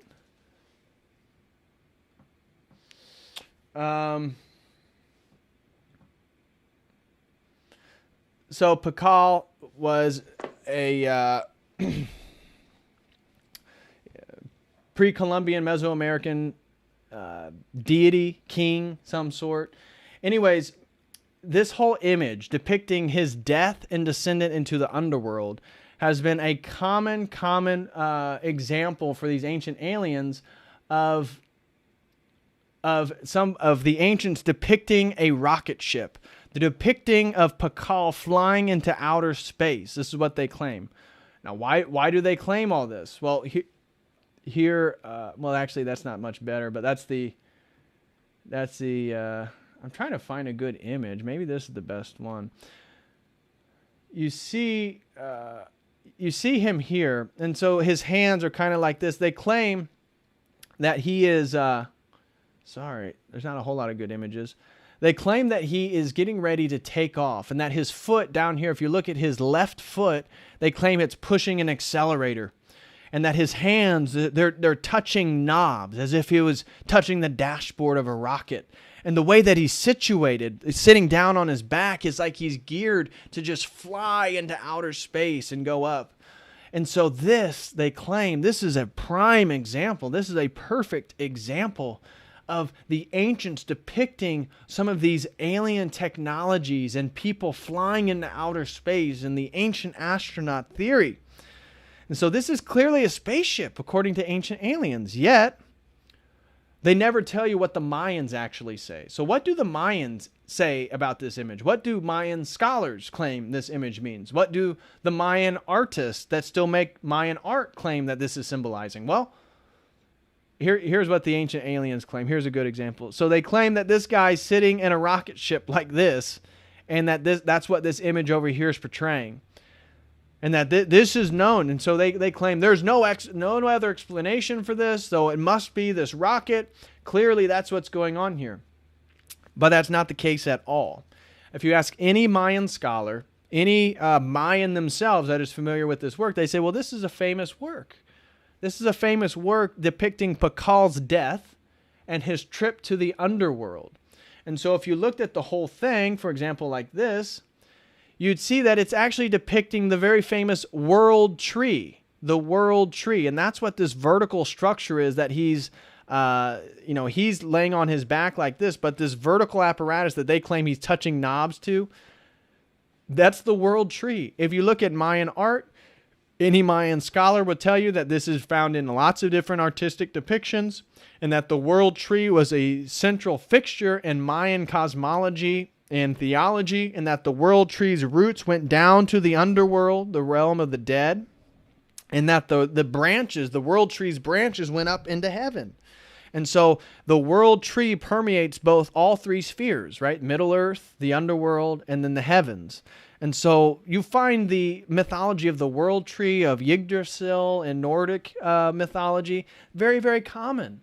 Again, you don't have to evoke aliens for any of this stuff. A very common motif in world religions is the world tree imagery. See, here's a colored depiction of it that's pretty good. And so this is the world tree. This is not this is not a rocket ship. It depicts the famous celestial bird. That's what is up here on the very top. This is considered the celestial bird. And again, when we as Christians could understand this motif, right? That bird species, for example, the Holy Spirit's often symbolized by a white dove, which Orthodox Christianity is the ultimate truth. So using a sort of logos spermaticos, we could understand, well, it's common all around the world for there to be a sort of heavenly bird, a heavenly bird that's represented. And we see it right here in this Mayan art. And also they claim that this is an exhaust, right? They say that this down here is the exhaust of the rocket ship taking off. It's taking off. Well, what do the Mayans say? What do the scholars who study this? Well, that's the roots of the world tree.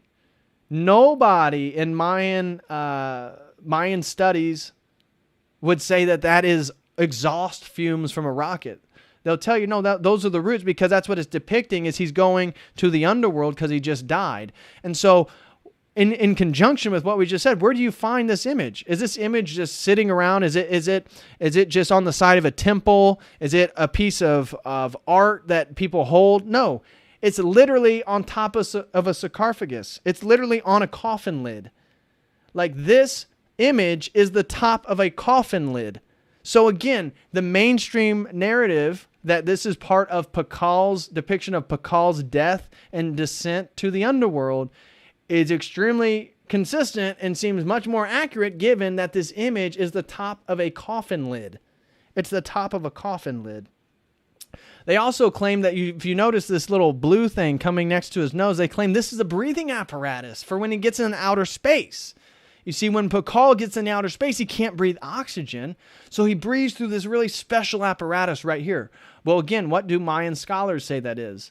That is a traditional depiction of nose piercings of royalty. They would have these huge pieces, almost like a tree, is almost like a twig, they would put in their nose. They would shove it, again, through one nostril. They would be pierced, and it would go through, be like this, and it would just go through your nose. Tons, thousands of depictions of that, right? That is a fixture in Mayan culture. We know then that is a nose piercing that has nothing to do with a breathing apparatus. These space buttons that they claim his hands are touching, they claim that he's maneuvering these space buttons. Absolutely ridiculous. Again, all that is aesthetic depictions, trying to depict the bark of the world tree. That has nothing to do with buttons. It's just aesthetics. They're just designs. And again, no Mayan would tell you that it would be buttons for a spaceship.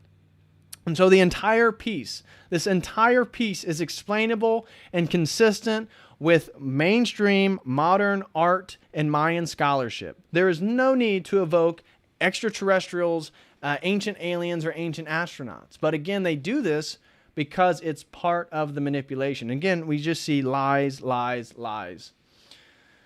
So now the next one that I want to go over with you guys is the Nazca lines. These were a big one when I got into the ancient astronaut theory. These really confounded me. The Nazca lines. What were the Nazca lines about? It didn't make any sense to me, right? I watched Eric von Daniken's documentary again. This was probably 2010, 2011.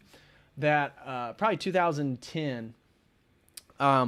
I was watching all the stuff I could get my hands on regarding all this ancient alien stuff. And one of the big ones back then was the Nazca lines. And that these Nazca lines were designed by the Nazca people, the Nazca tribe, to show, build symbols for the aerial flights of the UFOs, of their extraterrestrial gods. Right? These extraterrestrial gods that you'd have to be in an airplane to see any of these things. And therefore, why would they take the effort to build such intricate and elaborate structures in one of the hottest places in the world, the Nazca Desert?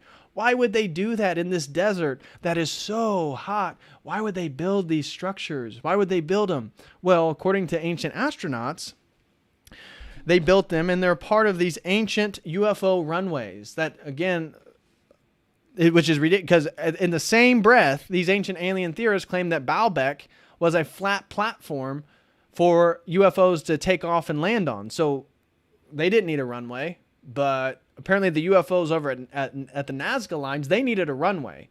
So they're much more consistent, I guess, with modern aircraft. I don't know. But they claim that the other part of the Nazca lines is they claim that the tops of the mountains around Nazca are missing all their peaks. That all their peaks, all the mountains around the Nazca lines, the peaks of the mountains are gone. And it's a mystery. Nobody knows where all the rock is.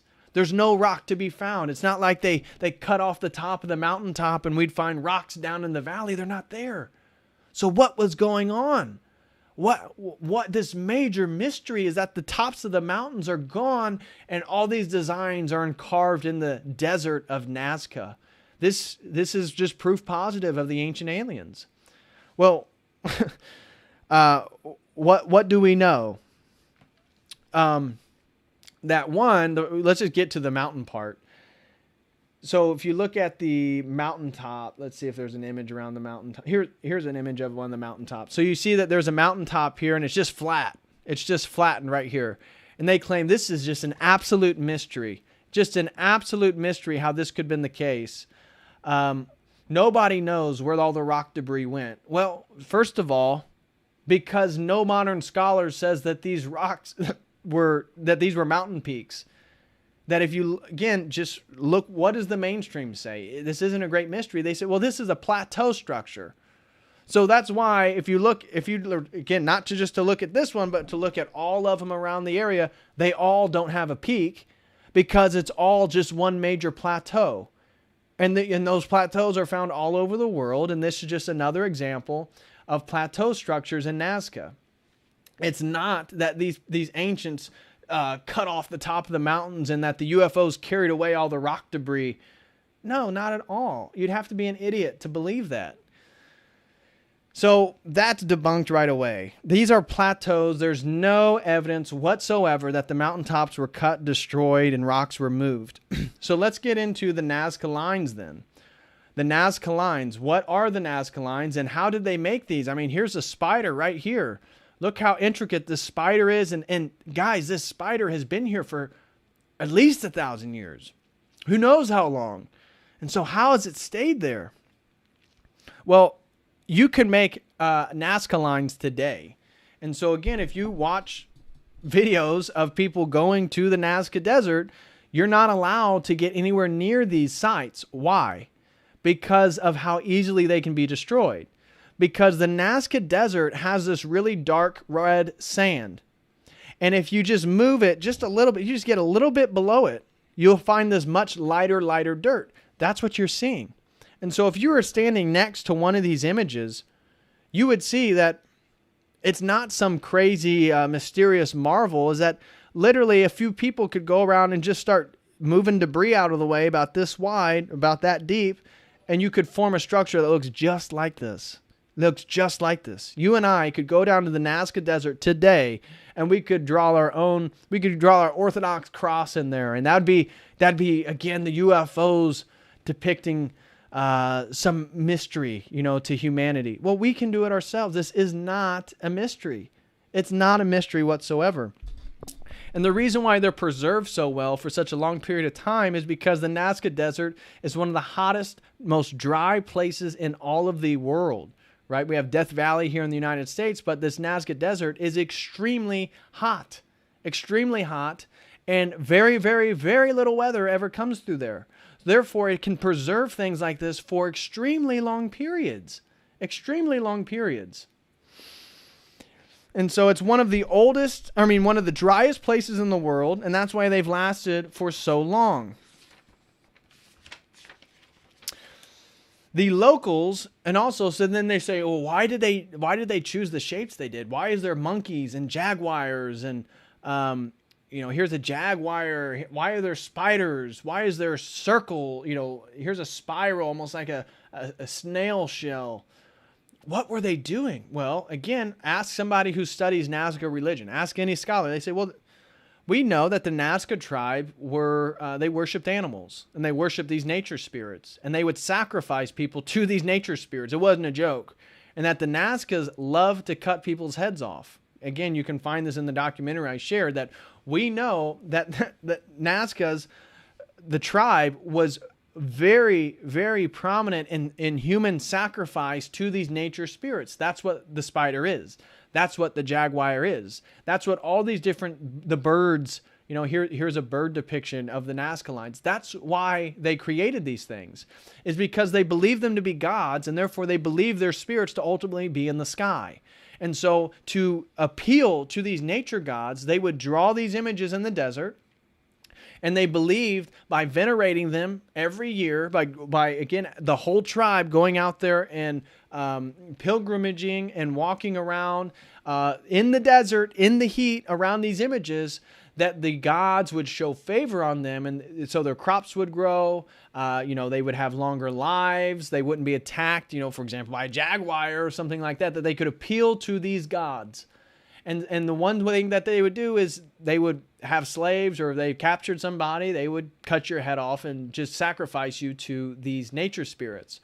One of the side notes that I wanted to connect with this is that we also know that the Nazcas used psychedelics.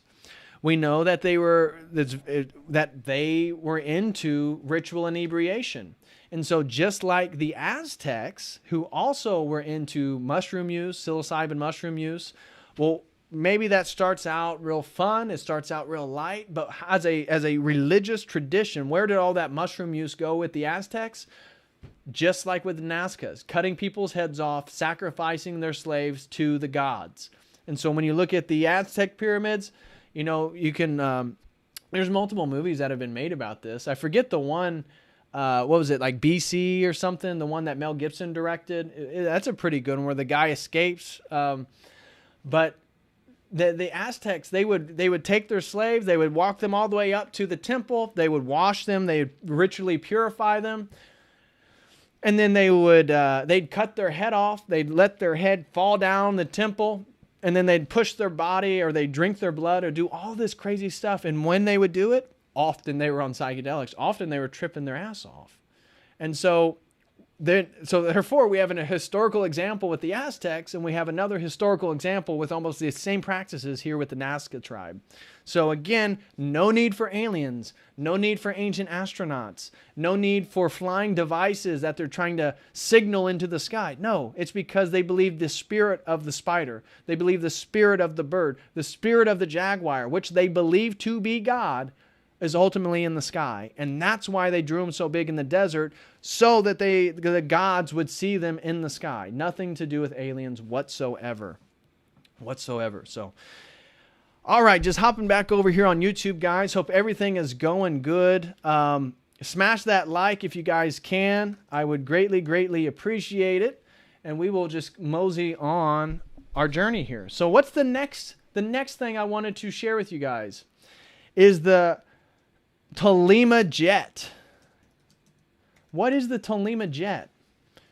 Here is the Tolima jet. So the Tolima jet, as you're seeing right here, is about 10 figurines.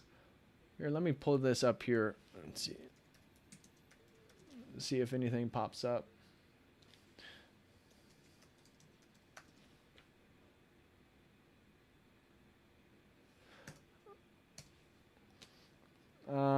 I'm not seeing a whole lot pop up here for the Tolima jet, so we'll just stay over here on Google Images. But anyways, okay, so what you're seeing, for example, something like this. This is a Tolima jet. So the ancient astronaut theorists claim that the Tolima made these figurines.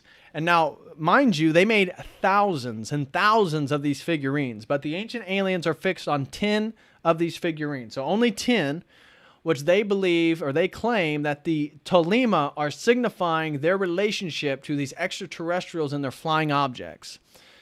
That's what they claim. And so what these figurines here, this one, this one, this one, this one, that all these are Tolima ancient depictions of flying jets in the sky that the ancient aliens, and so here's a depiction of the ones that, the many of them that they claim. This is all depicting flying apparatuses by aliens right here. Okay. Now, what do we know about the Tolima jets? First of all, if we just looked at the Tolima figurines, here, let me just pull this up in another one. So Tolima figurines, and they'll never show you this on the here we go. So they'll never show you this on the Ancient Aliens. They'll just show you the 10 or 8 figurines they want you to see. They won't show you the thousands of other Tolema figurines depicting other things. So many of these aren't depicting things that are flying. Obviously, many of these things are depicting animals, gods, figurines of this sort, right? And do you think that all of them are trying to be absolutely as realistic as possible? Or are they taking a little bit of liberalcy in the way that they're depicting? Do you think that this is just an absolute, full, real depiction of what this, what's going on here? Or maybe they're taking a little bit of artistic liberality here in their depiction. Obviously, they're taking a little bit of artistic license to do with what they will. And that's why when you look at these flying jets, they have eyes. Look, this one has eyes. And so what the ancient astronauts, here I'll just go through my notes here. So Tolema made many different animal figurines, but almost none of them are lifelike, right? Being highly realistic is not the point of the Tolema figurines. And so the Tolema jets, according to the Ancient Aliens, are their attempt to be very realistic. And they don't talk about how these figurines have eyes, how they're very different when you look at each one. Like they have these weird designs. For example, do you think that these designs on these wings, do you think that's probably advantageous to flying? No, absolutely not. And so the Ancient Aliens claims these wings are found when you look at these figurines. When you look at the Tolema jets, all the wings are found on the bottom half of the body. They're on the bottom half of the body. And you know why that's important? Because no insect, not a single insect, has wings on the bottom of its body. Therefore, it has to be a jet. Therefore, it has to be aliens. I'm not kidding. That is literally the logical progression of their argument. So they're not found in insects. Okay. And why is that important? Why do the Ancient Aliens specify about the insects, right? Because did you think insects when you saw this? Maybe you did based on the eyes. Maybe you didn't. But if you ask a Tolema scholar, what is this representing? They're not going to tell you it's jets. They're going to tell you it's fish. And that's why it has a vertical tail. Look at this one. See how it has a vertical tail here? Well, the Tolema were very enamored with fishing. It was extremely important with their culture.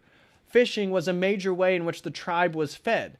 Fishing was a major enterprise in their community and society.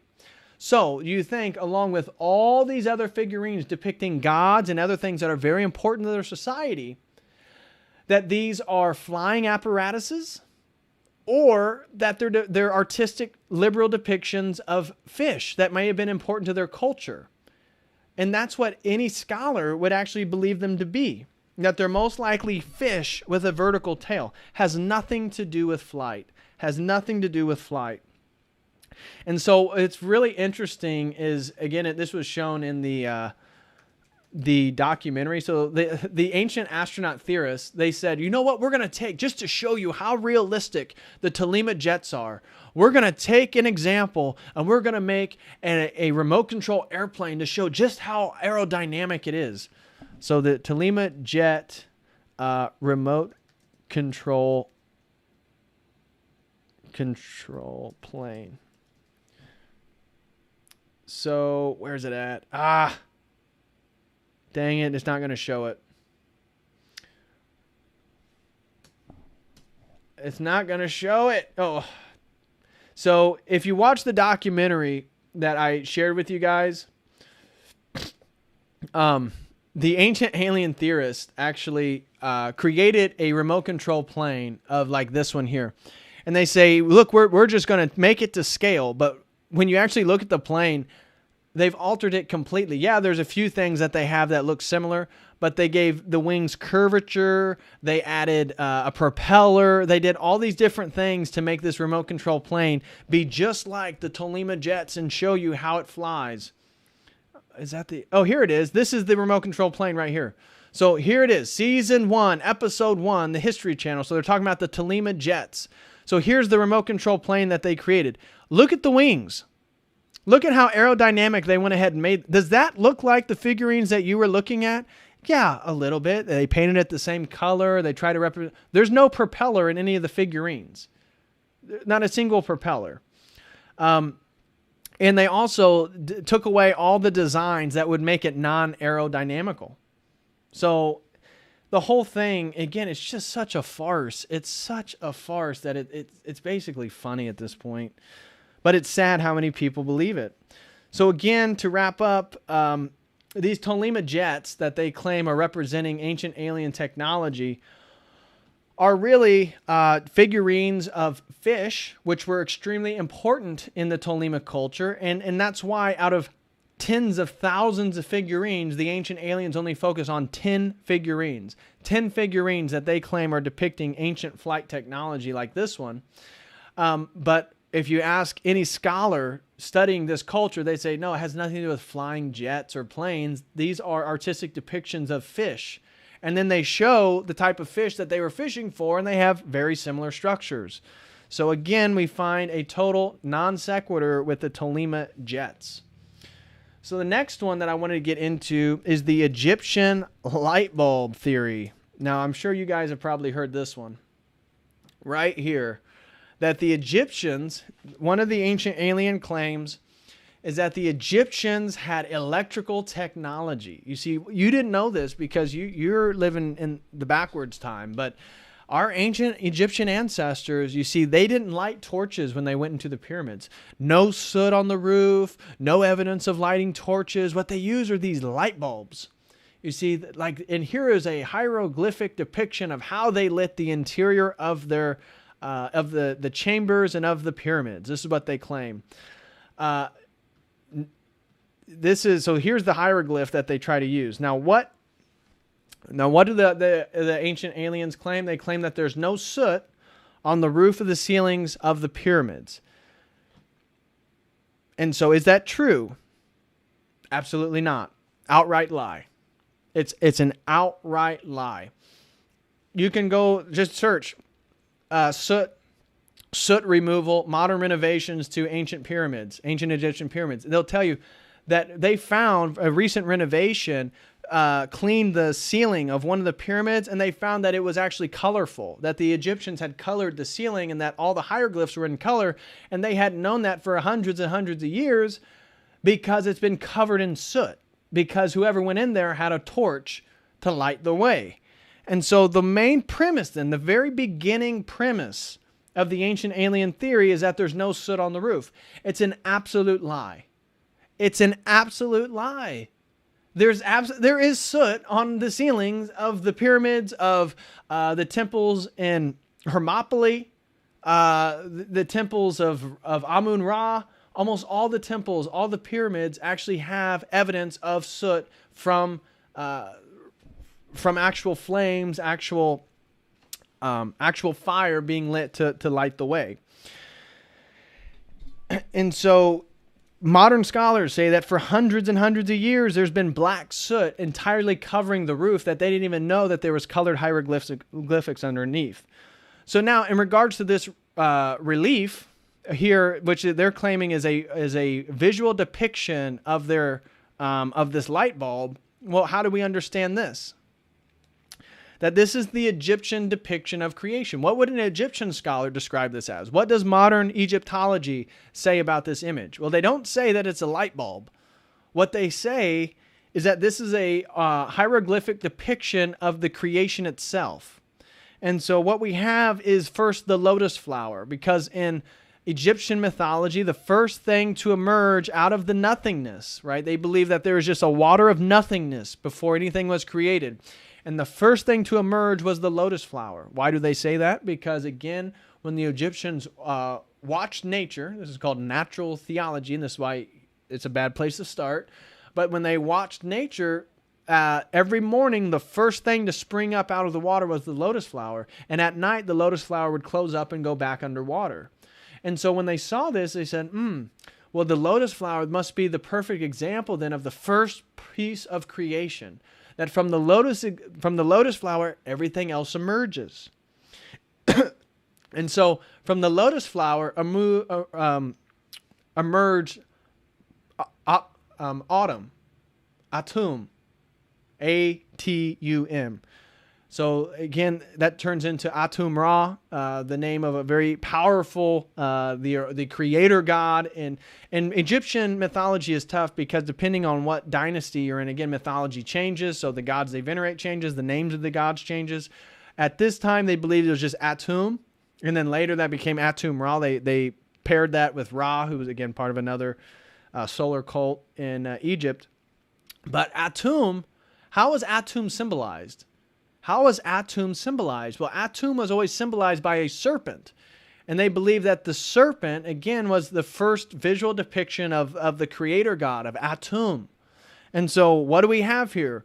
We have the first lotus flower of creation. The first thing to emerge is the creator deity in his symbolic animalistic form as a serpent.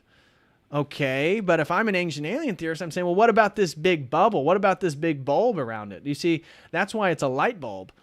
Well, if you read the Egyptian mythology, they claim that Atum existed inside a giant air bubble. And that air bubble, it again, is what all of us are inside of. That's how we can breathe.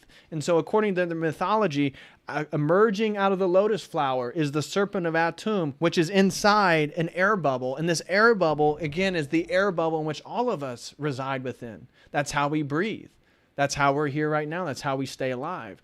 And so any Egyptologist would tell you, well, this is what it's depicting. And then they can break it down with the hieroglyphics around it. They can contextualize all this stuff where it makes a hell of a lot more sense than lying about soot on the roof of Egyptian pyramids, Egyptian places of worship, Egyptian temples, all of which have soot, known fact. And so they say that the light bulb was the priestcraft knowing the true mystery of light. See, so this depiction isn't in the pyramids. This depiction is in one of the temples. I forget which temple. It may be in Hermopylae. I'm not totally positive. But they say, well, this depiction right here, this relief was in the heart of where the high priest, only the priest had access to these hieroglyphs. And so what it's depicting is the true religious mystery of light itself and how they had this advanced technology of light bulbs to light the dark. That's not true at all. And so then the ancient aliens, to try to perpetuate this lie, they have another one. They say that there's not enough oxygen inside the pyramids, inside these the Egyptian places of worship for a light to even exist because there's not enough oxygen. And that is another lie. It's an absolute lie. You can go look up video of people going to the king's chamber. They can light their lighter, right? They can light their Zippo. They can light a match. They can light a torch. There's plenty of oxygen in the pyramids. There's plenty of oxygen in these temples in Egypt for a torch, for a light to exist. The idea that they'd have to have some advanced electrical light bulb, wireless light bulb that they could carry around is absolutely ridiculous. There's no evidence for it whatsoever. And so that is debunking their Egyptian light bulb. Their other one, now we're going to move to UFOs in art. So this is where all of a sudden they like to start getting into Christianity. Here's the big one. And so here's one right here. So they claim, here's the depiction of Christ's crucifixion. Let's see, we get a better one. It's obviously pretty grainy here. Anyways, this will have to do. So according to the ancient aliens, there we go, there's a better one. So according to the ancient aliens, what are we seeing here? Well, according to them, these are Christian depictions of UFOs. Now, this is done in the Byzantine style art. Okay, so we're Orthodox. We're familiar with Byzantine style icons. Does anybody understand these things to be spaceships? Of course not. Of course not. So the ancient aliens, what they do is they will specifically choose Christian, medieval, and Byzantine style art. And so they'll point to something like Christ's crucifixion, which is being displayed here. And what will they do? They'll point to these corners. If you look at the top left corner and the top right corner, you'll see these embodiments inside these what they call aerial vehicles, right? And that this is showing that at Christ's death, the UFOs were converging on Earth, right? This was a major, again, for them, Jesus Christ is an alien. So this was a major problem, right? This is a major world event, and that's why they're in the sky. The aliens confuse, though, anybody who's familiar with medieval Christian art or Byzantine-style art. This is the sun and the moon. The sun and the moon. This has nothing to do with spacecraft. And it is historically accurate that often they would be personified as sort of, they'd have a human face. For example, if you look at Byzantine art, you just Google it right now on yourself. Just Google Byzantine art, the crucifixion, or whatever. Often the sun and the moon had a face. Had nothing to do with spaceships, has nothing to do with flying vehicles at all. And so it's a deliberate lie. It's again a total misrepresentation of what is being depicted here. It has nothing to do with UFOs. That any art scholar would say, yeah, in the Byzantine style and in the Catholic medieval style, almost all depictions of Christ's crucifixion would have an animated sun and an animated moon in the sky. Makes sense. Don't have to have aliens for that. The other one that they would like to choose, or they talk about is here's one with, this is with Madonna with baby Christ and baby John. And so what do they claim? Well, looky here in the background. What do we have here? Well, we have aliens. We have aliens, an alien spacecraft. Look, this is what they would say. Alien spacecraft. But that's not the case at all. That's not the case at all. How do Christian scholars, how did the artists, again, the medieval artists and Renaissance artists that created these works, what did they say it was? Did they say that this was a UFO, that this was depicting a flying object? No, this is an angel. This is an angel of the Lord. And it's tied to the verse, and I don't have the verse on me. I probably should have wrote that down. I didn't. But there's a verse talking about the shepherd and his sheep, or his dog right here, which is being shown, seeing the angel in the sky. The angel conversing with the Mother of God, the Theotokos, Mary. And so all these Christian depictions, again, and we'll see this with Ezekiel, they totally distort what the tradition who created it. They never refer to how they understand it at all. They always already have an example and an understanding and a reason for its existence. And this is a UFO. This is clear as day. It's a UFO. And again, it's tying back Christ to being an alien and all this nonsense. It's stupid. It's absolutely stupid. And so I should have grabbed that verse. I didn't write it down. But this is part of a verse about the shepherd and his dog, which you can see right next to him to the left, looking up and staring at this angel. This is an angel in the sky. It has nothing to do with aliens. And so the other one that they like to use is the Catholic Annunciation. And so if you look at the Catholic Annunciation, like here's one right here. So they'll take this artwork right here, and they'll say, this is another depiction showing how Christ is an alien. This, that Jesus Christ is an extraterrestrial, and this is part of their theory that Mary was impregnated artificially. That aliens used artificial insemination to impregnate Mary. That's why she was a virgin, and that's why Jesus is an alien. And so here they would say that if you looked at this piece in the sky, where this light is coming from. Now, if you actually zoomed in on it, which I don't, you can't see too much from my computer, but what you would be able to see is all these angels circling around it. So there's no face in the center. There's just a light emanating from the skies, and then there's all these faces around it, which are the angels. And so it's depicting God's Holy Spirit. Again, we have the bird right here next to Mary, the depiction of the Holy Spirit, the white dove. This is the depiction of God, the Holy Spirit, impregnating Mary. Has nothing to do with artificial insemination. No art scholar, no Renaissance scholar is going to say that this is depiction of a UFO. No, you have to be an idiot. This is the depiction, again, of the Annunciation. We have the angel of the Lord here on the outside of the window. We actually have somebody, again, with the vicar hat. looks like the hat of Dagon over here. So clearly this is Catholic. And they're depicting the Annunciation of God impregnating Mary. It has nothing to do with extraterrestrials at all. And so now the next one that I wanted to get into is very important for the New Age. This one's very interesting. This is the crystal skull. The crystal skulls. So here's the next part of the ancient alien myth. They talk about these crystal skulls. Now, you've seen it in Indiana Jones movies. I'm sure you've seen it in various science fiction books, various other movies, where these magical crystal skulls just totally blow people's minds, that these crystal skulls have supernatural powers. And this is all tied to the New Age, okay? And so when you start getting into the crystal skulls, it's actually really interesting. Again, watch the documentary if you want to know more specifics about it. But there's one skull in specific. So the legend is that there's 12 or 13 skulls, yada, yada, yada.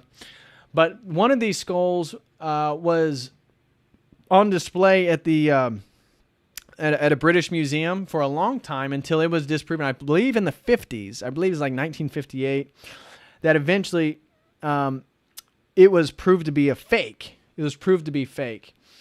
But there was one more skull remaining. So all the crystal skulls that had been presented had been proven to be fraudulent. But there was one skull that people claimed to be the real one. And this was the Mitchell Hedges skull. And they claimed that this was the only real skull. And so there's this origin theory. If you listen to the ancient alien theorists, how did the Mitchell Hedges skull get discovered? Well, they claim that this explorer, Mitchell Hedges, had this daughter named Anna, and that she was with her father, and they were exploring various ruins in South America. I think they claim Bolivia or Peru, or I forget where they claim they were, but they were exploring ancient ruins in South America, and they came upon this decrepit temple. And this temple, you could see the rocks were wearing away, and Anna, being the just courageous woman and explorer she was, walked up and climbed upon this decrepit, falling apart pyramid. And when she got to the top, the pyramid being fallen apart had an opening, and she saw something illuminating inside, and at first she thought it was a flashlight. So she yelled at her father and the various men exploring the jungles with her and said, "Somebody's in here. Somebody has a flashlight." And soon they eventually decided to explore this a little bit further. And so the only way they could is to lower somebody in there. But the hole was so small that no grown man could fit into it. So they had to lower Anna down. Anna, being a woman, they tied multiple ropes to her. And then they slowly lowered her down this hole at the top of this decrepit pyramid. And when she got down there, what did she find? She found this right here, this skull right here, and she brought it back out, and this led to her and her father claiming again this skull had magical powers, that this was an anomaly in history. How did the ancients create this perfectly anatomical human skull out of pure crystal? Oh my gosh. And so according to the ancient alien theorists, the only way they could have done this is with alien technology. Alien technology crafted this 100% pure crystal, anatomically correct human skull. And that this is tied to larger 12 other skulls. There's either 11 other skulls or 12 other skulls, depending on which legend you hear. And that if all the skulls got together, that something radically would happen in human history, that these things were so powerful. And in fact, I believe they believe there's 13 skulls, and this skull that she had was the 13th. So she needed all 12, but this was the most powerful of all 13. And so she had the most powerful one. And this led to a whole career of her and her father traveling around the United States within the New Age circles, promoting this concept of the crystal skull in this story. But is it true? No, it's not at all. And so if you watch the documentary, again, that I showed you, the fact is her father bought this skull in London in the 1950s or something. I forget. Yeah, so he bought it in London and he lied about its origin. So at no point were her and her father exploring ruins in South America. And in fact, he wrote books about their explorations, which were then also debunked because the things that he claimed in his book were totally disproven by scholars that had actually been to the places he claimed to have been to. So what we find out then is that this father and daughter were in on a giant, giant hoax, and that this was all about making money. And they made a lot of money. They made a lot of money off New Agers. And so during the 1960s counterculture, again, they had this skull towards the end of the 1950s. And Anna wanted to eventually sell the skull. But some people wanted it to be tested, of which all these other skulls were already disproven to be frauds. Her and her father did not want this skull to be tested whatsoever. And that's partly why they held on to it so tight and then traveled around with it, showing people it in person. And this really ramped up the whole mythology in the New Age about the power of crystals. And so you still see people loving crystals, buying crystals, healing crystals. A lot of that energy is tied to the mythology of these crystal skulls. And so Anna, wanting to sell it, actually worked with I think it was a publisher, a book publisher. And so he talked to some various science fiction authors, and they began to incorporate the crystal skulls in their legends. And so that's when Anna came up with this whole new origin story about her and her father going down to South America to retrieve this crystal skull. That Richard Garvin and Sibolek, so these are the two books that were really popular in the 1960s counterculture and during the height of the New Age in the 60s. And both of these books referred to Anna's crystal skull as having very mystical powers. It could do all these different healings. It could do all these different things. It was tied to these ancient mysteries. And this was a deliberate effort upon Anna and the publisher that she was working with to raise the value of the skull. So when she sold it, she said that she wasn't going to sell it for less than $50,000. And so she wanted the public in their psyche to come aware of these crystal skulls. So then when she traveled around, again, she'd make more money. And then the price for its demand would rise as well. And so the book about the crystal skulls were released at the height of the New Age movement. Again, this is, well, as I mentioned, all this hysteria around crystals. And they claimed that it was made, some of them claimed that this skull was made on another planet because it's so mind-blowing that it had to have been alien technology, and it was one of 13 powerful skulls, and it was the most powerful of all of them. And so it wasn't until 2007 that Anna has died. She had passed away. And so researchers were finally allowed to get their hands on this crystal skull. And lo and behold, what do you think they found? That it too was another fraud. And so within further research, as I said, her father bought this thing in the 1950s. And how do we know that? How do we know that he bought it? That we actually have his letter that he wrote in London. As soon as he purchased it. And what do you think he planned on doing with this letter when he with this skull when he bought it? The whole point was to make money. He knew it wasn't authentically real. But dude, he paid £400 in the 1950s for that thing. That is not a joke. But he believed that it was going to make him a lot of money and he was going to travel around. And so we have the letter he wrote to his brother or to his uncle or something like that. And so for Anna, this became a real problem towards the end of her life. And so what did she say? Well, she said, well, we did discover it in South America. And then because it was so in demand, what we had to do was my father sent it to a man in London just to hold for a while, and he betrayed us, and he began to place the skull up for an auction, and thank God my father flew to London right away, and he purchased the skull back for 500 or for 400 pounds. But that makes no sense either, because that means then instead of the 60s and where people previously thought they were in South America doing this ruinous search, turns out now she's claiming it was like 20 some years previously. And again, the whole timeline screwed up, and you can see the inability to keep this thing going because it's all built on lies. It's all built on lies. And this again is the consistent thread with all this alien stuff. It's all built on lies. And so this crystal skull, again, is another fraud. It's another fraud. There is no mystery. And yet the ancient alien theorists still talk about the skull. And you can look it up for a fact today in 2007. It's already been proven to be a fake. It's not real. It's not real. So again, same thing, different story with the ancient aliens. Same thing, different story. So the next one that I want to talk to you guys about is Ezekiel's wheel. Ezekiel's wheel. Okay, so this is a big one for the ancient aliens. They claim that Ezekiel's wheel is the biblical depiction of a UFO. And so here's the big one for the ancient aliens. The point when he says wheels within wheels. And as soon as he says that, see, and this is the famous book that got it going, this by Joseph Blumrich. So they claim, again, he's a major NASA engineer. So you definitely need to believe he works for NASA, guys. A major engineer for NASA, wrote a whole book talking about how Ezekiel was witnessing UFO spacecraft.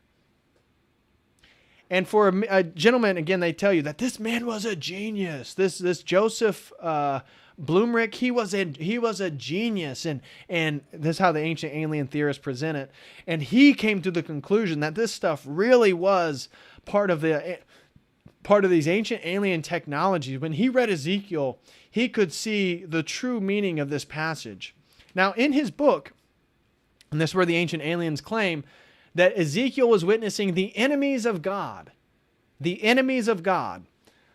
But anybody who's read Ezekiel would know that it has nothing to do with the enemies of God, but Ezekiel was witnessing God's throne. So why don't we just read Ezekiel real quick? Why don't we just read the first chapter of Ezekiel real quick?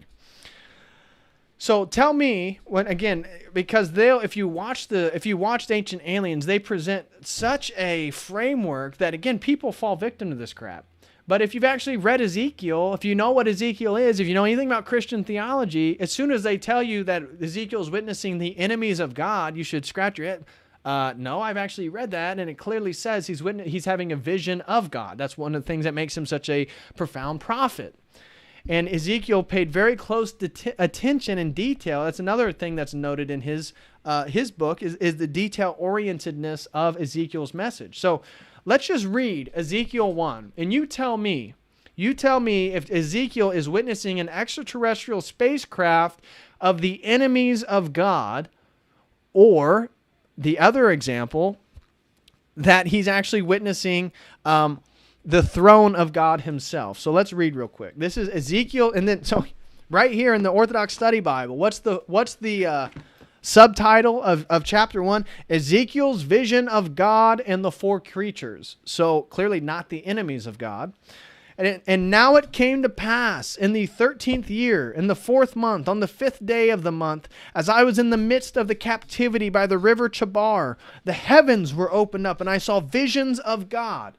Very explicit, very explicit. You'd have to actually be intentionally deceiving people to say that Ezekiel wasn't aware that he was witnessing God, or claimed that he was witnessing God.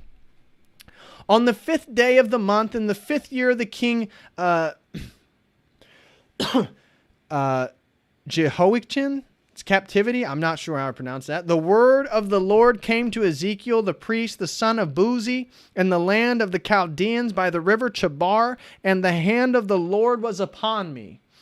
I looked, and behold, a sweeping wind came from the north, and a great cloud was in it, with a surrounding brightness and fire flashing forth from it. In its midst was something like the appearance of an amber in the middle of the fire, and a brightness in it. In the midst there was, as it were, the likeness of 4 living creatures. This was their appearance, and the likeness of a man upon them. Each had 4 faces. Each had 4 wings. Their legs were straight, and their feet were winged. There were sparks like gleaming brass, and their wings were light. The hand of a man was underneath their wings on all 4 sides. The faces of those four did not turn as they proceeded, and they went with each face opposite the other. This was the likeness of their faces: the face of a man, the face of a lion on the right side of the foursome, the face of an ox on the left, and the face of an eagle. Their wings were spread out above them. Each had 2 wings joined together, and 2 wings together up their bodies. Each went straight forward wherever the Spirit was going, and did not turn back. In the midst of the living creatures there was an appearance as of burning coals of fire, as an appearance of lamps turning among the living creatures. There was the brightness of fire, and out of the fire lightning came forth. I looked and beheld. There was one wheel on earth next to each living creature with its 4 faces. The appearance of the wheels was like the appearance of Braille, and each of the 4 had one likeness, and their work was as it were a wheel within a wheel. They went on their 4 sides, and did not turn when they went, neither did their backs turn, and they were high. I saw them, and the backs of all 4 were full of eyes all around. When the living creatures went, the wheels went beside them. And when the living creatures lifted up from the earth, the wheels were lifted up. Wherever the cloud happened to be, there was the Spirit ready to go. The living creatures went, and the wheels went with them, for the Spirit of life was in the wheels. When the living creatures went, the wheels went. When the living creatures came to a stop, the wheels stopped. And when those were lifted up from the earth, the wheels were lifted up with them, for the Spirit of life was in the wheels. The likeness above the head of the living creatures was like a firmament, like the appearance of crystal spread out over their wings above. Their wings were spread out underneath the firmament, clapping their wings one to the other, 2 wings joined to each other, and 2 wings covering up their bodies. I heard the sound of their wings when they went, like the sound of much water. And when they stood still, their wings rested. Then behold, a voice came from above the firmament above their head. There was it where the appearance of a sapphire stone, and the likeness of a throne upon it. Upon the likeness of the throne there was, as it were, the appearance of a man above. Then I saw it, as it were, the outward appearance of amber, and the appearance of the waist and upward. From the appearance of the waist and downward I saw, as it were, the appearance of fire, with brightness round about, like the appearance of a rainbow in a cloud on a rainy day. So was the condition of the surrounding brightness. This was the vision of the likeness of the Lord's glory. I saw it, and I fell down on my face, and I heard the voice of one speaking. So, that is the first chapter of Ezekiel. Clearly, he was aware that he was witnessing God. So, the fact that the beginning claim by the ancient astronauts is that he was claiming to witness the enemies of God is an outright lie. But they claim, again, he was witnessing the enemies facing Israel. Scripture says this is the glory of God over and over. The throne of God on a platform supported by 4 cherubim on each corner. The ancient astronauts claim that the moon landing scientist, and that's who this Joseph Blumrich is. So he's a very important engineer. He's a NASA engineer who's very important for the U.S. moon landing in the late 60s. And again, connecting this back to the beginning of our conversation with the Great Reset. How and why do the aliens only emerge in the 1940s and forward? Why is this tied to intelligence agencies? Why does NASA promote these things? Why is a NASA scientist, NASA engineer who's related to the moon landing, of which I personally don't believe in the moon landing, why is he the one who say that I have the true understanding of Ezekiel's vision? And this is the image that he claims that Ezekiel saw. So as you're looking right here at this book cover, this thing with propellers, this is what he claims. Again, this NASA scientist that the ancient aliens always refer back to his credentials and his PhD and all the institutions he's worked for, of why, well, you're not smarter than him. You're not a rocket engineer. You're not a rocket scientist. You better listen to Joseph Blumrich. And this is what he said Ezekiel saw right here. That's nonsense. It's absolute nonsense. And so the ancient aliens claim that Ezekiel saw a spacecraft propellers, but said it was a man. So again, he, in multiple instances, he said they had the face of a man, an ox, a lion, and an eagle, but they had the bodies of a man. And from that description, Mr. Joseph Blumrich got 4 sort of vertical propellers, looked like ceiling fans.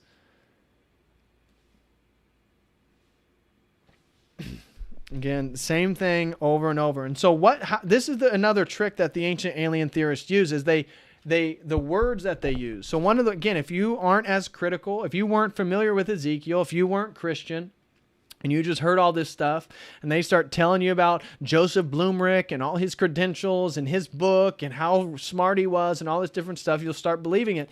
And then the guy that I used for the thumbnail today, what does he say?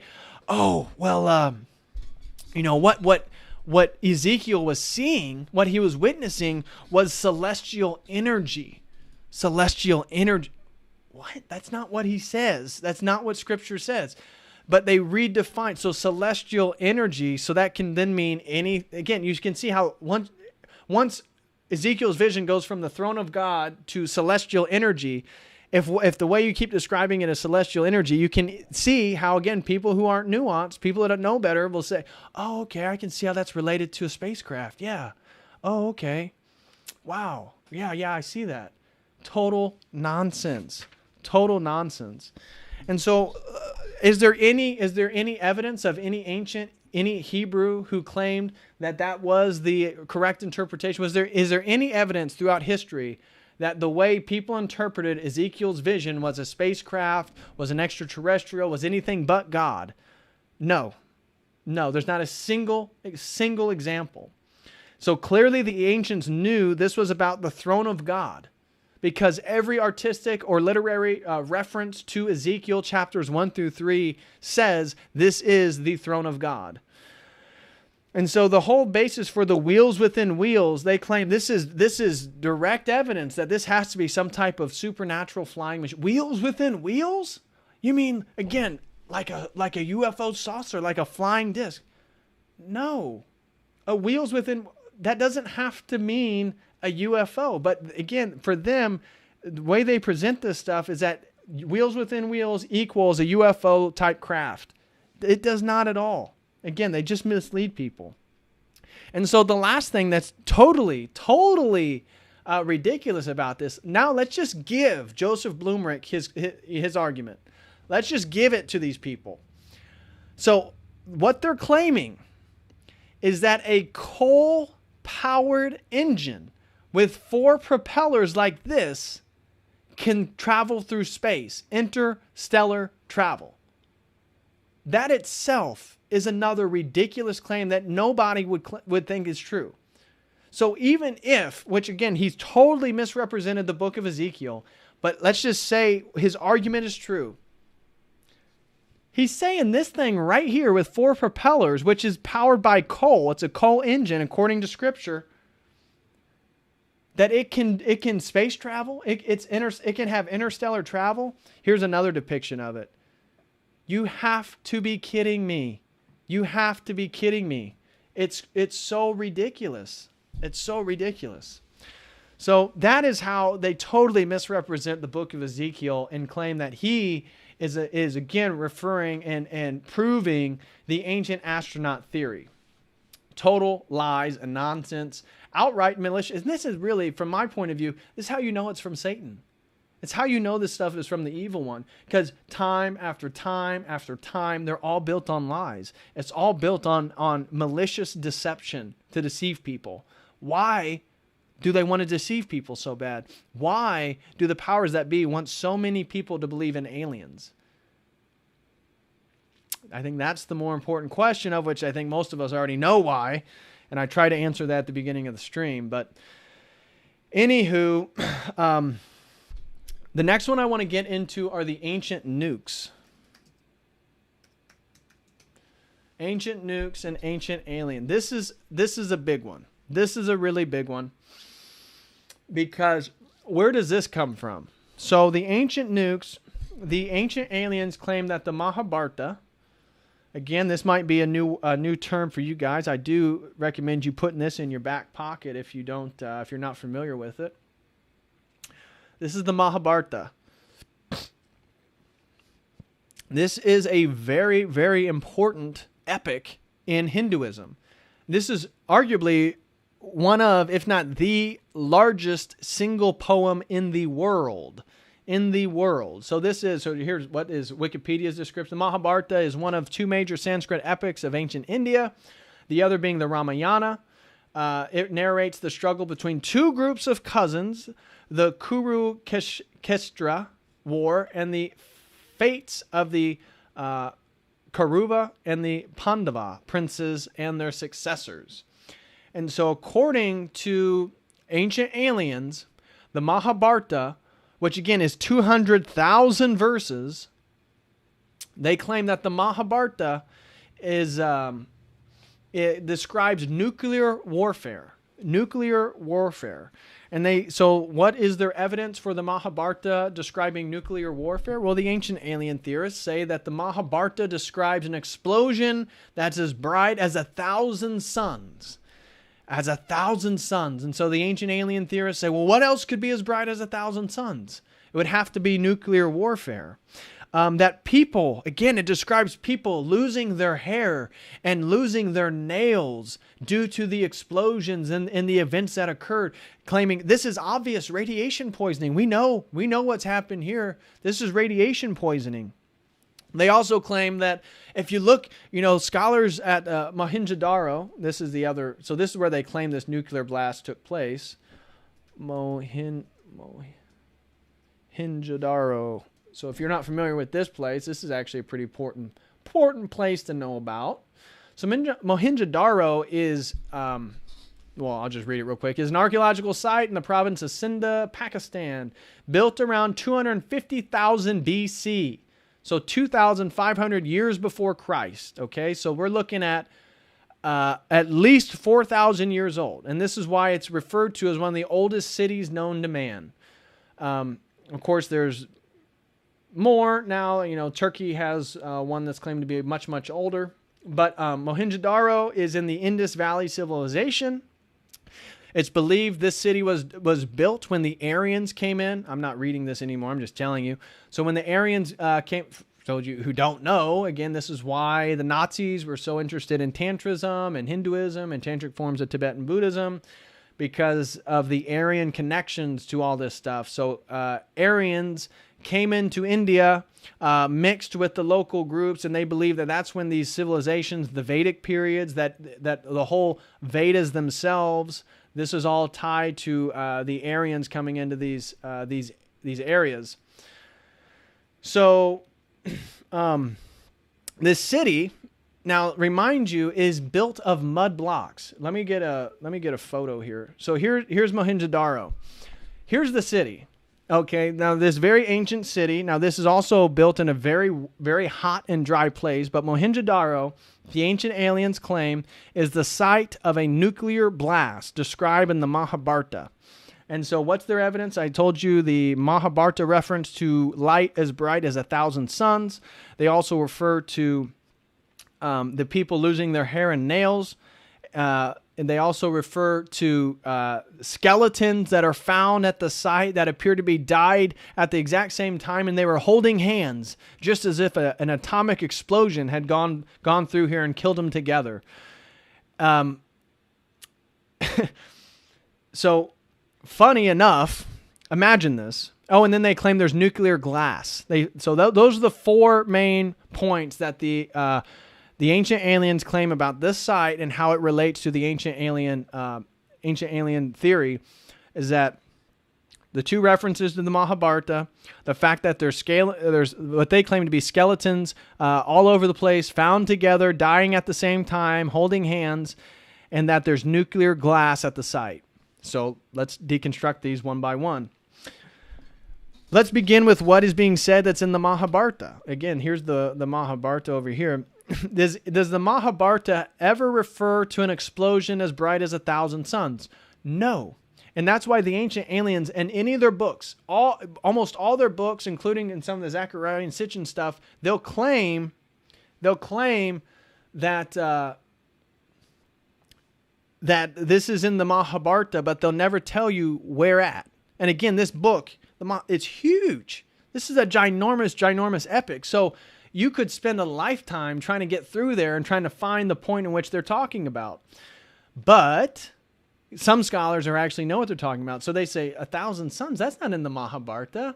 What they're referring to is Vishnu. So in the Mahabharata, there's a description of Vishnu appearing to a human. And when a human saw God, again, Vishnu, so if you're familiar with the Trimurti in Hinduism, you have Brahma, Vishnu, Shiva, Brahma the creator, Vishnu the preserver, Shiva the destroyer. And again, there's tons and tons of gods. And then they all have different avatars. Like another avatar of Vishnu is Krishna.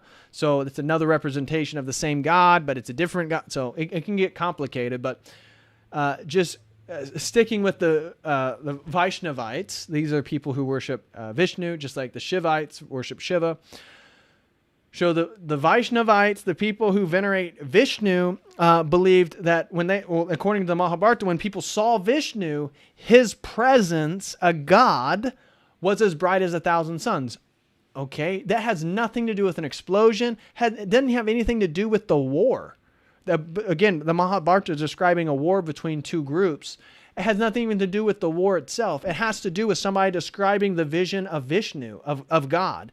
And they say that his light, God's light, is as bright as 1,000 suns. So, first one, totally debunked. There is no reference to the Mahabharata talking about an explosion as bright as 1,000 suns. Not in there. It's talking about Vishnu's appearance to a person. Okay. Well, what about the point where they're talking about people losing their hair and losing their nails? That clearly has to do with radiation poisoning and atomic blast and all this stuff, right? No. The Mahabharata doesn't talk. How does the Mahabharata describe people losing their hair and nails? It claims that there was a bad omen due to the way that people were acting and this or that, and rats began to infest their city, and rats ate away their hair and their nails. So, again, the Mahabharata has an explanation of how people are losing their hair and nails. It's claiming that it's a bad omen and that rats are doing it. Nothing related to an atomic explosion, nothing related to nuclear blast at all. At all. And so the ancient aliens claim, like I said, Mohenjo-Daro was the site of a nuclear bomb and that there's skeletons everywhere that died at the same time. But is that true? No.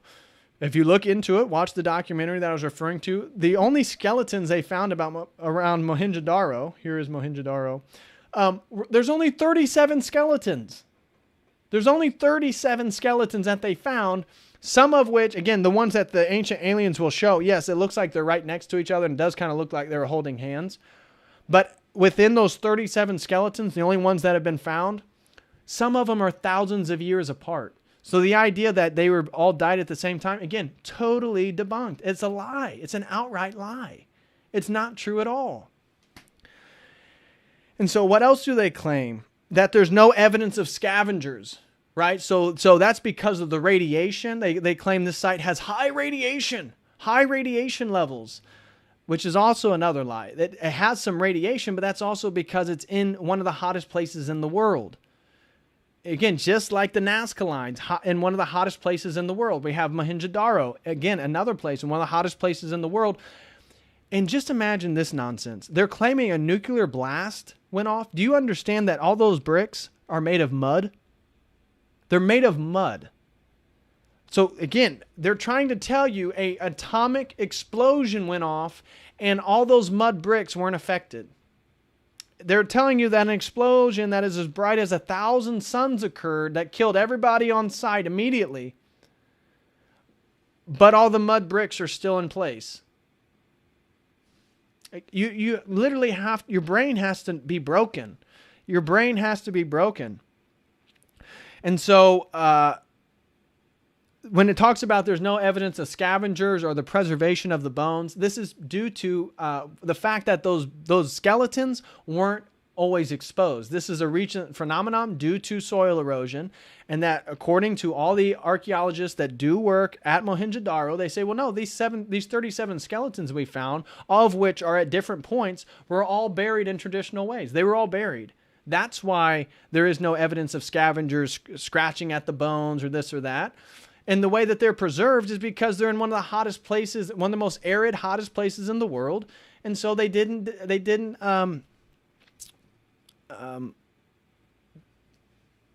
they're able to be preserved for a very long time, right? So then in the presence of radiation that they talk about, they won't tell you that it's such low levels. The radiation is such low, and it's due to how hot it is there. That's why it has a little bit higher radiation than other places, but it's minuscule. It's not what you would suspect being the site of a nuclear blast. And then the last one is the nuclear glass that they claim is on site. You want to know the truth about that? Scholars, again, these ancient aliens said, look, this piece of glass, this is part of nuclear. So scholars said, that's highly unlikely. Let's go test it. It's pottery. All the nuclear glass that the ancient aliens claim that is existing at this site, Mohenjo-Daro, it's all pottery from, again, thousands of years old. It had nothing to do with a nuclear blast. You'd have to be an idiot. And again, they just get this stuff. They just say lies and they build on top of lies. They build on top of lies. They build on top of lies. And I feel bad for people who go down these rabbit holes and can no longer see out of it, because it's just an absolute fraud. It's absolute fraud. Oh, and then the radiation that they do claim there, it's never been proven by anybody that it's never even been claimed by anybody who's not an ancient alien. That was another caveat I wanted to add, is that nobody who's not an ancient alien has ever claimed that there's high levels of radiation at the site. And people who have tested it said, no, you have to be crazy. There's not high levels of radiation here. So again, we have the same trope over and over and over, just outright lies by these people. Outright lies. So the next one I want to show you guys is the Vimanas. So the Vimanas, here we go. So this is another big one for the ancient aliens. The Vimanas. What are the Vimanas? Well, the Vimanas are the flying palaces in Sanskrit epics of the gods. And so the Vimanas are just a term. Again, here, let me pull this up right here. So here's a depiction of the Vimanas, right? So we could just go to their Wikipedia here. So are mythological flying palaces or chariots described in Hindu texts and Sanskrit epics. The Pushapaka Vimana of the rings of Vanana, who took it from the Lord Kubera. Rama returned to Kubera, is the most quoted example of a Vimana. And Vimanas are also mentioned in Jain texts. Jainism is another Hindu religion. So Vimanas then are flying palaces of the gods. Okay. So ancient aliens, again, falsely claim that this epic, that the description of the Vimanas is 6,000 years old, or 6,000 BC, so 8,000 years old, which is not the case, right? It's not the case. Shoot, the oldest tablets we know of are the Sumerian tablets, and that's 4,000 BC. The oldest known written religious tablets we know of in human history are the Sumerian tablets, which are dated around 4,000 BC. The ancient aliens claim that these Vimanas are 6,000 BC. Again, we have, from what? From what text? From what book? You have to be crazy. And so much of what the ancient aliens say about Vimanas comes from a fake text, the Vimanika Shastra. The Vamika Shastra. And that's what you're going to see right here. Let's see here. Where is the Vamika Shastra? It looks like this. Anyways, let me type it up real quick. The Vamika Vim.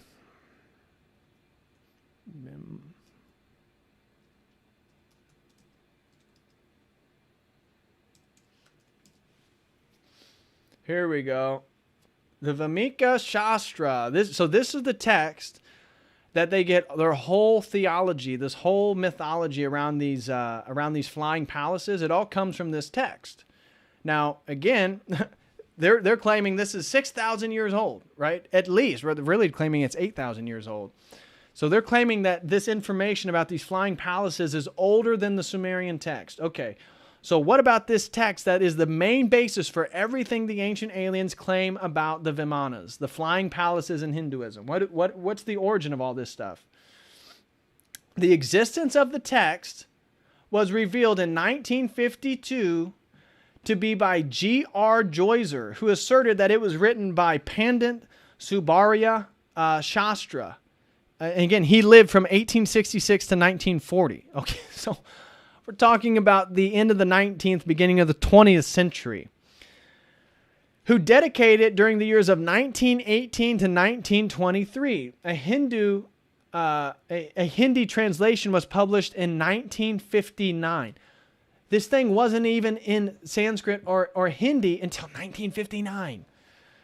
Wow, again, so it's really important for our timeline. When does the atomic weapons, when does Hiroshima occur? When do all the alien sightings occur? When does all this mythology about ancient aliens or ETs and spacecraft all post the 1940s?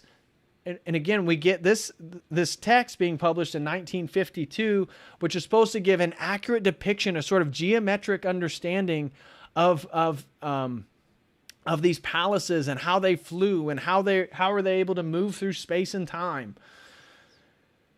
So it was published in 1959, while the Sanskrit text with an English translation was published in 1973. It contains 3,000 shlokas in 8 chapters, which Shastri claimed was psychically delivered to him by an ancient Hindu sage, Bharadvaja. The text has gained favor among proponents of ancient astronauts, right? This tells you everything you need to know. So the ancient astronauts claim this thing is super old. Why do they claim it's super old? They date these ideas due to the individual this guy claims he's channeling. So he claims he's channeling this sage right here. And so because they're claiming that he's channeling this sage, they date all this information to this guy. I mean, it's totally dishonest what they do. It's just, and that's how you know this stuff's demonic. These guys are probably paid by the intelligence agencies. It's ridiculous. And so the Vimanas, much of what they say about the Vimanas comes from this fake text. Is a 1918 channeled text that was presented publicly not until 1952. Professionals claim clearly that the author knew nothing about chemistry or physics, because this text, again, this fake text right here that this is all based off of, claims to give you the engineering of how these Vimanas work. It claims to give you the correct schematics and the physics of how these palaces move through space and time. And so then professional physicists and chemists looked at this stuff reluctantly, right? They only do it because the ancient aliens have popularized this stuff to such a degree.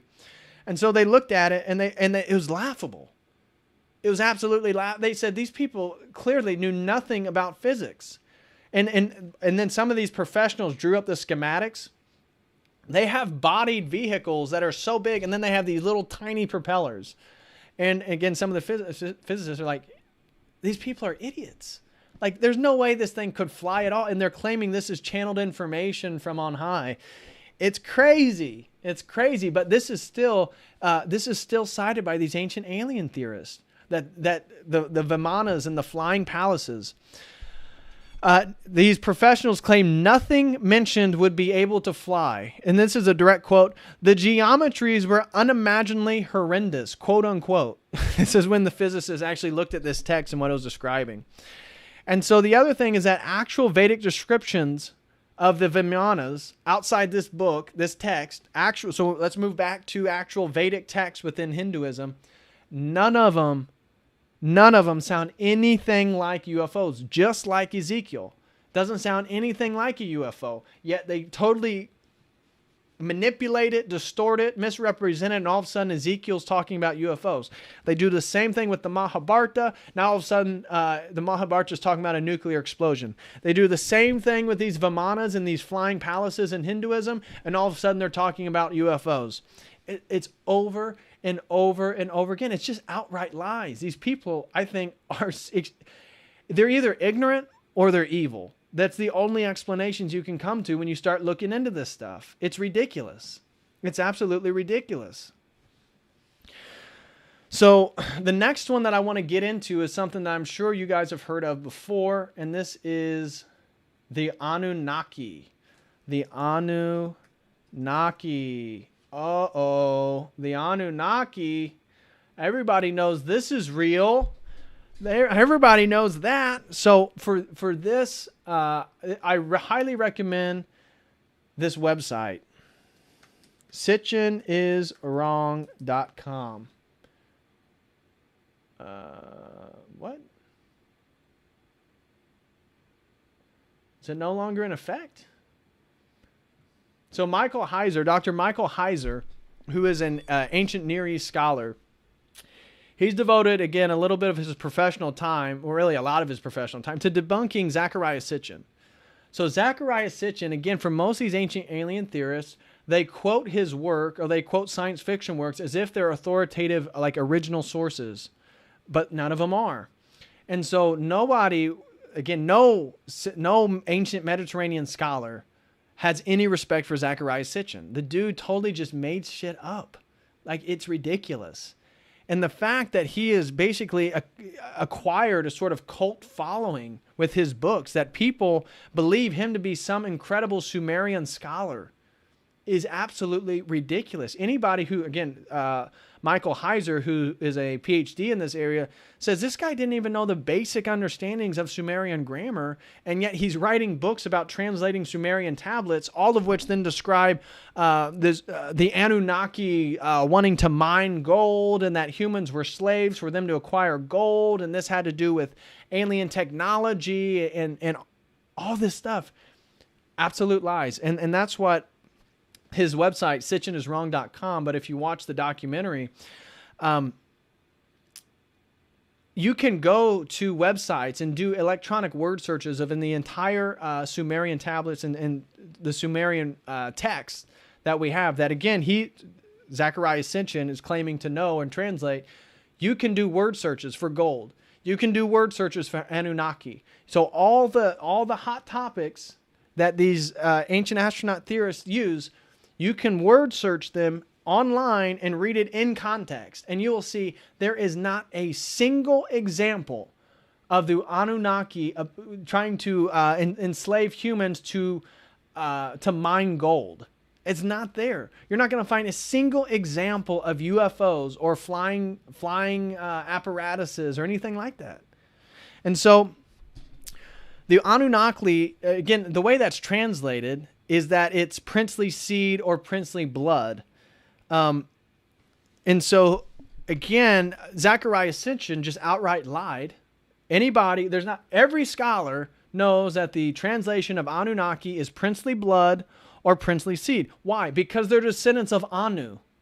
Anu is the creator god. Anu is the king god of heaven in the Sumerian pantheon in their religion. Anu is the king god. So the Anunnaki are the descendants of him. That's why it translates as priestly blood or priestly seed or priestly descendants, something of that nature. And they are direct descendants of Anu, the heavenly king. But what does Zecharia Sitchin claim that Anunnaki means? He claims it means those from heaven. Those from heaven.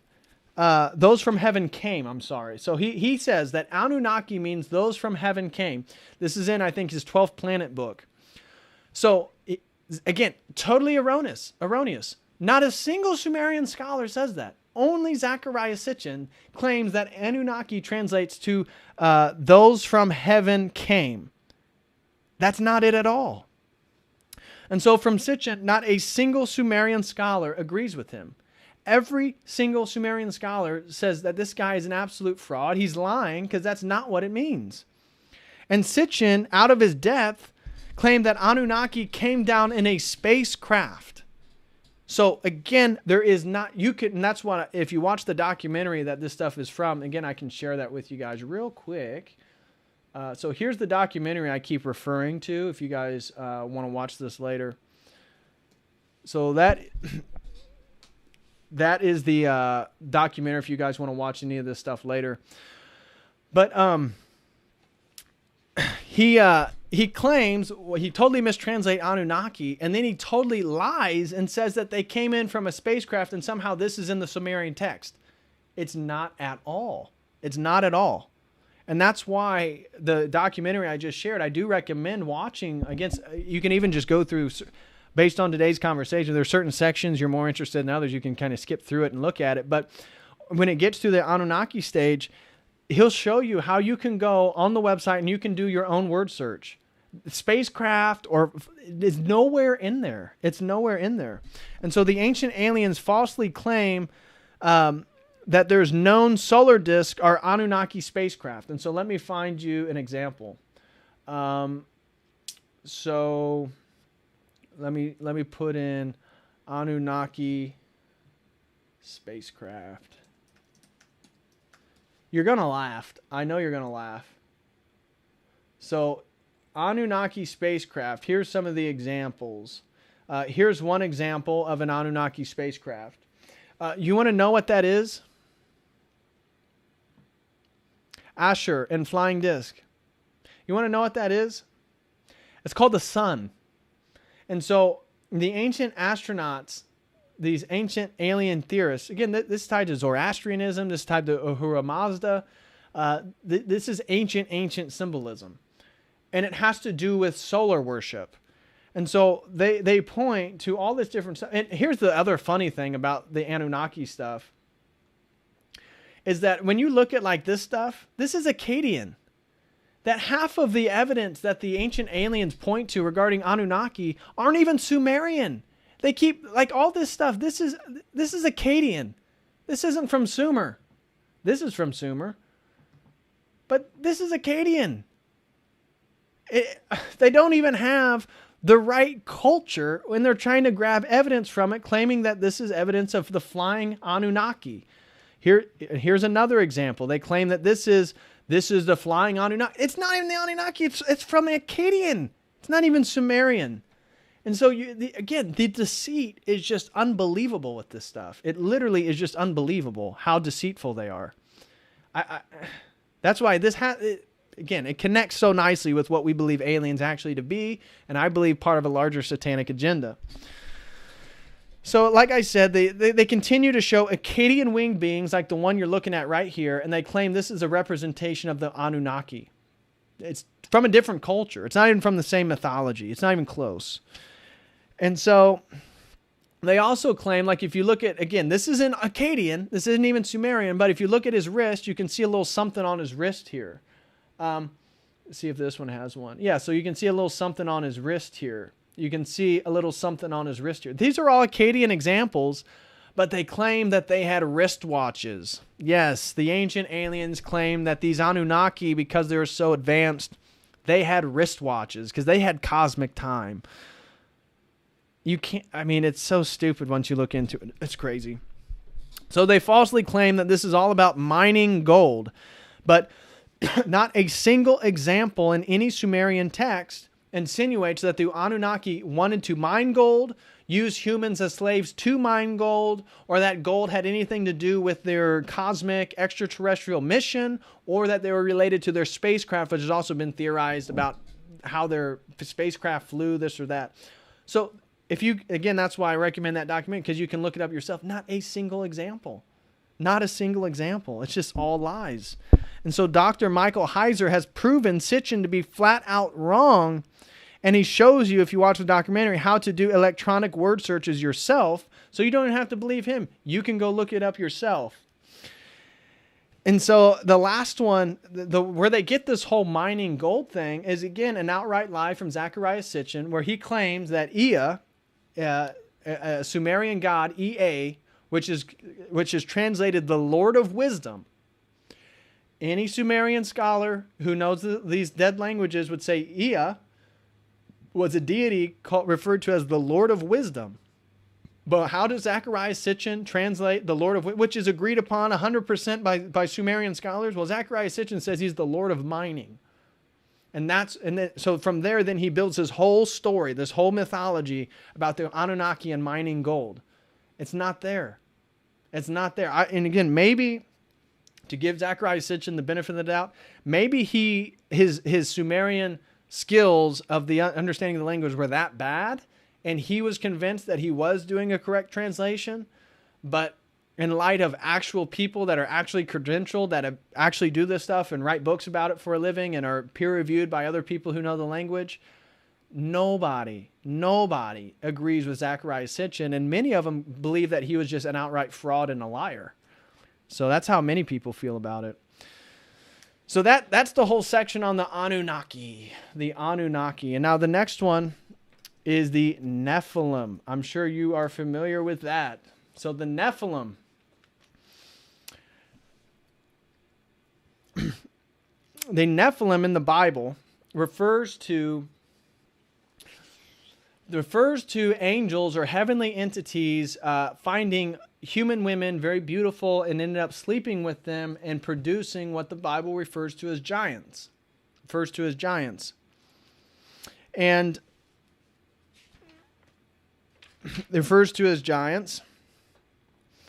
And this is the reason why Noah has the great flood, right? Having the great flood.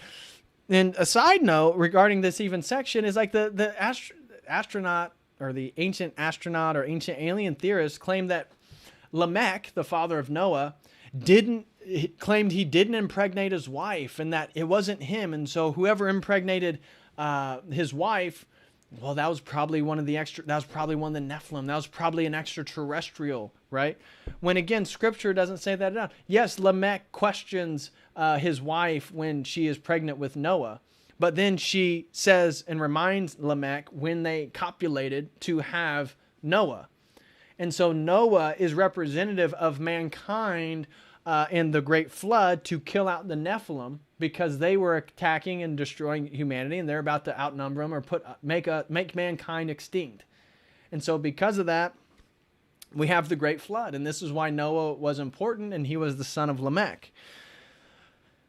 So true. For the ancient aliens, they claim that this narrative of heavenly or extraterrestrial entities mating with women is found all over the ancient world. True. You can find Krishna, again, sleeping with women in Hinduism. You can find various gods all around different world religions mating with women, producing different, a new type of offspring. And yes, it's even there in the Old Testament, in Genesis, talking about Noah and the Nephilim and these giants and how, again, God floods the world to rid them of them. Because clearly these angels or these heavenly entities weren't supposed to produce these Nephilim per se. So the first claim that the ancient aliens have is that this is all over world religions. True. That is all over world religions. Regarding heavenly beings mating with women. The ancient aliens insinuate Jesus Christ was an alien, and he had to be aliens because gods don't exist. This is literally what they say. They literally say, again, the guy that I have in my thumbnail, the main symbol of the ancient alien crap, he literally says, well, they have to be aliens, these Nephilim, because they're not angels or they're not gods because none of that stuff exists.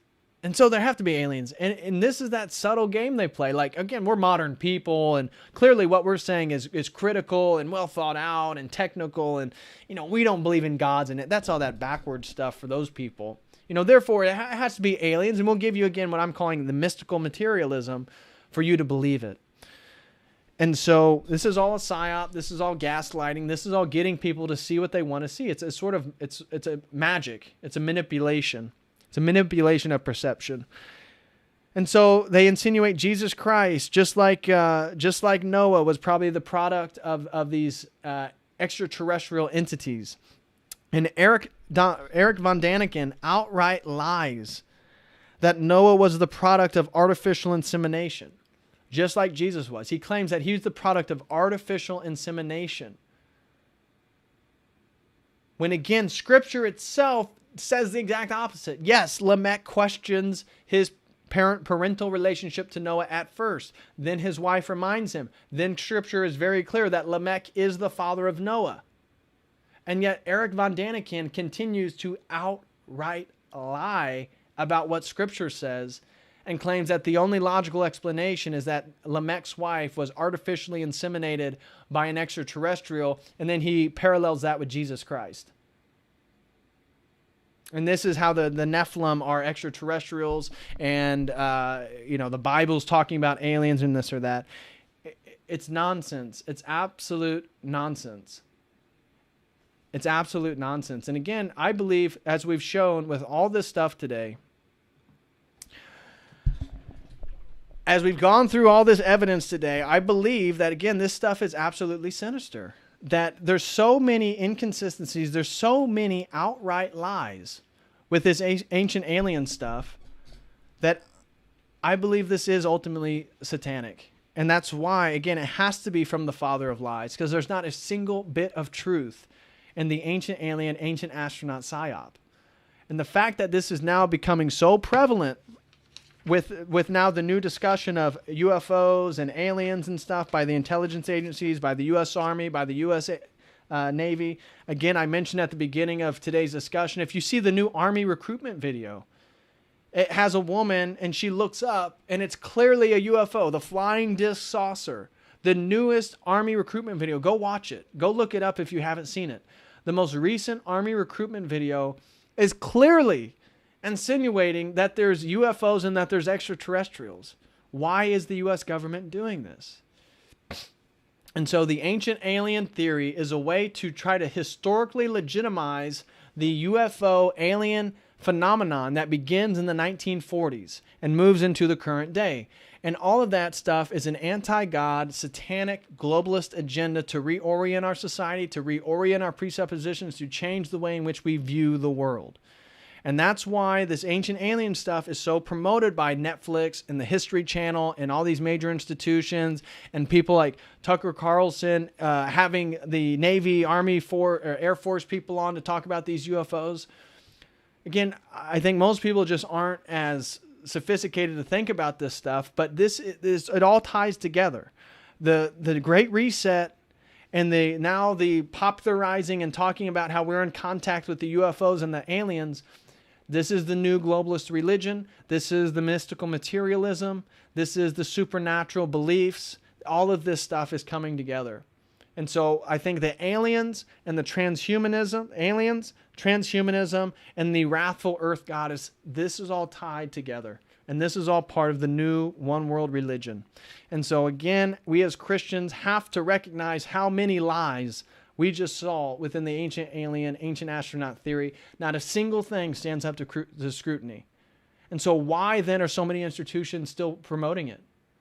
It's not, I remember somebody left a comment before I streamed, this was yesterday, that said, well, all this stuff, this is just a way to sell tickets. This is a way just to sell commercial advertisement. No, this is much, much bigger than just a way to make money. This is a way to manipulate society. This is a way to change and alter people's perceptions of history, to alter people's perceptions of God, what humanity is capable of, and all this stuff. This is way, way, way more pernicious than trying to make a buck off commercials. And yes, they do make a buck off commercials. But why is Netflix, again, promoting the ancient alien stuff so much? Because this is about the new Great Reset. This is about the new civilization. This is about a one world government. Who's going to speak on behalf of humanity to the aliens? Well, therefore, we have to have a one world government. And this isn't going to stop. And that's why it's so important that we see the space aliens as the new religion, along with the wrathful earth goddess. Again, going back basically to all these ancient heresies. Aliens in the Great Reset. Who will speak on behalf of humanity? Well, we need a one world government. Well, what do people say happens when they encounter these space aliens, these close encounters? Well, they probed my ass. They implanted a microchip. So homoerotic activity and transhumanism, both of which degenerate activity that no Christian should be a part of. And then they're getting us to basically venerate entities. I believe these are all symbolic because I don't believe aliens or UFOs actually exist. That they're getting us to venerate symbolic representations of demonic and evil agendas. And that's what the transhumanism is. That's what the anti-God is. That's what this mystical materialism is. That's what this Great Reset is. That's what the one world government's going to be. One world communism. Again, from our perspective, the Bible talks about this.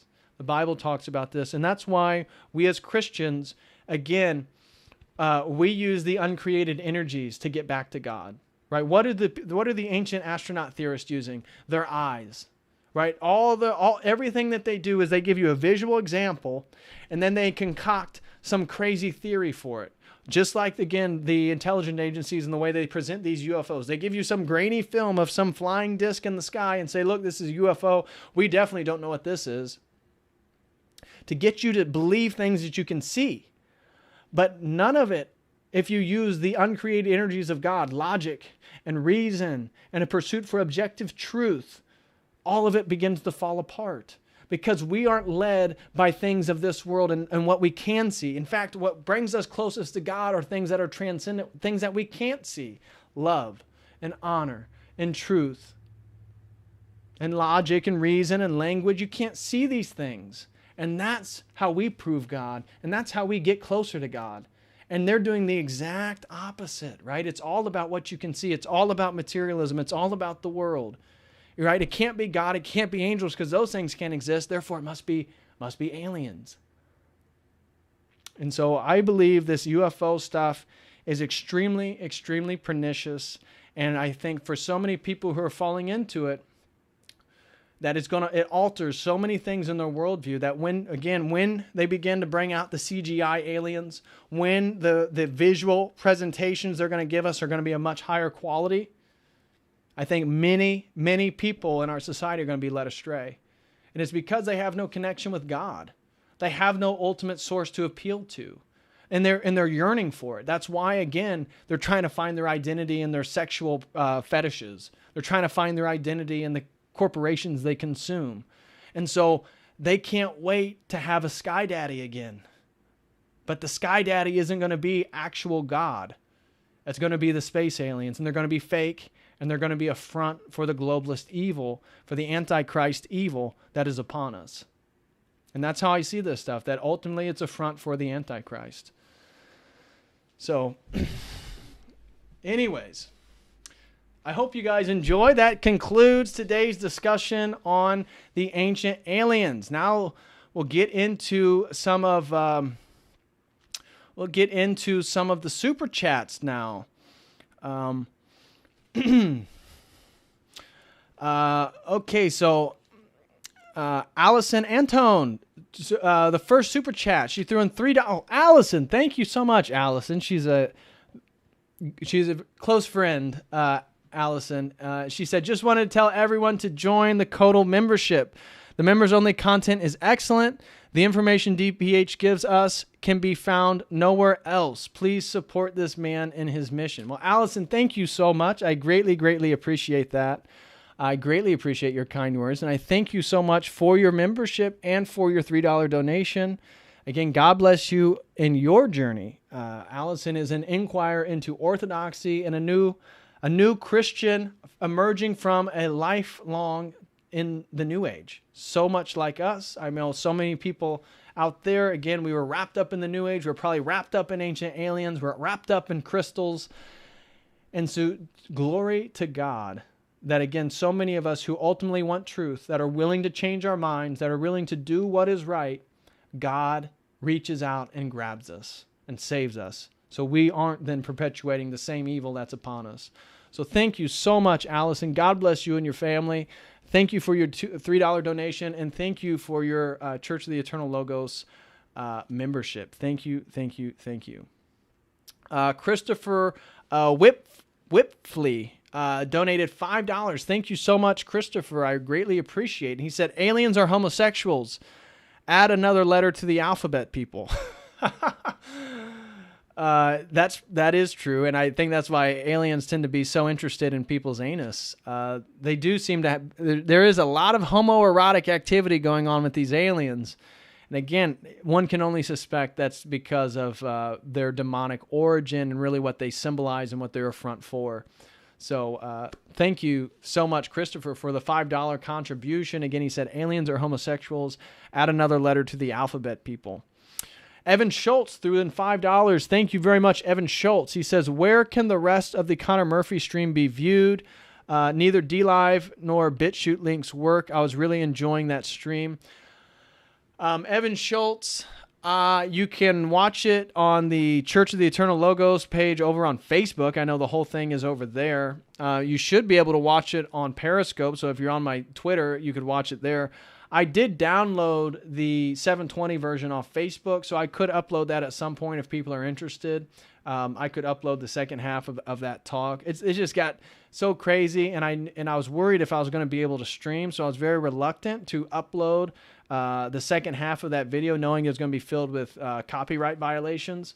So just so I could be able to stream today, which I was not positive I'd be able to. I talked to YouTube, and they weren't sure.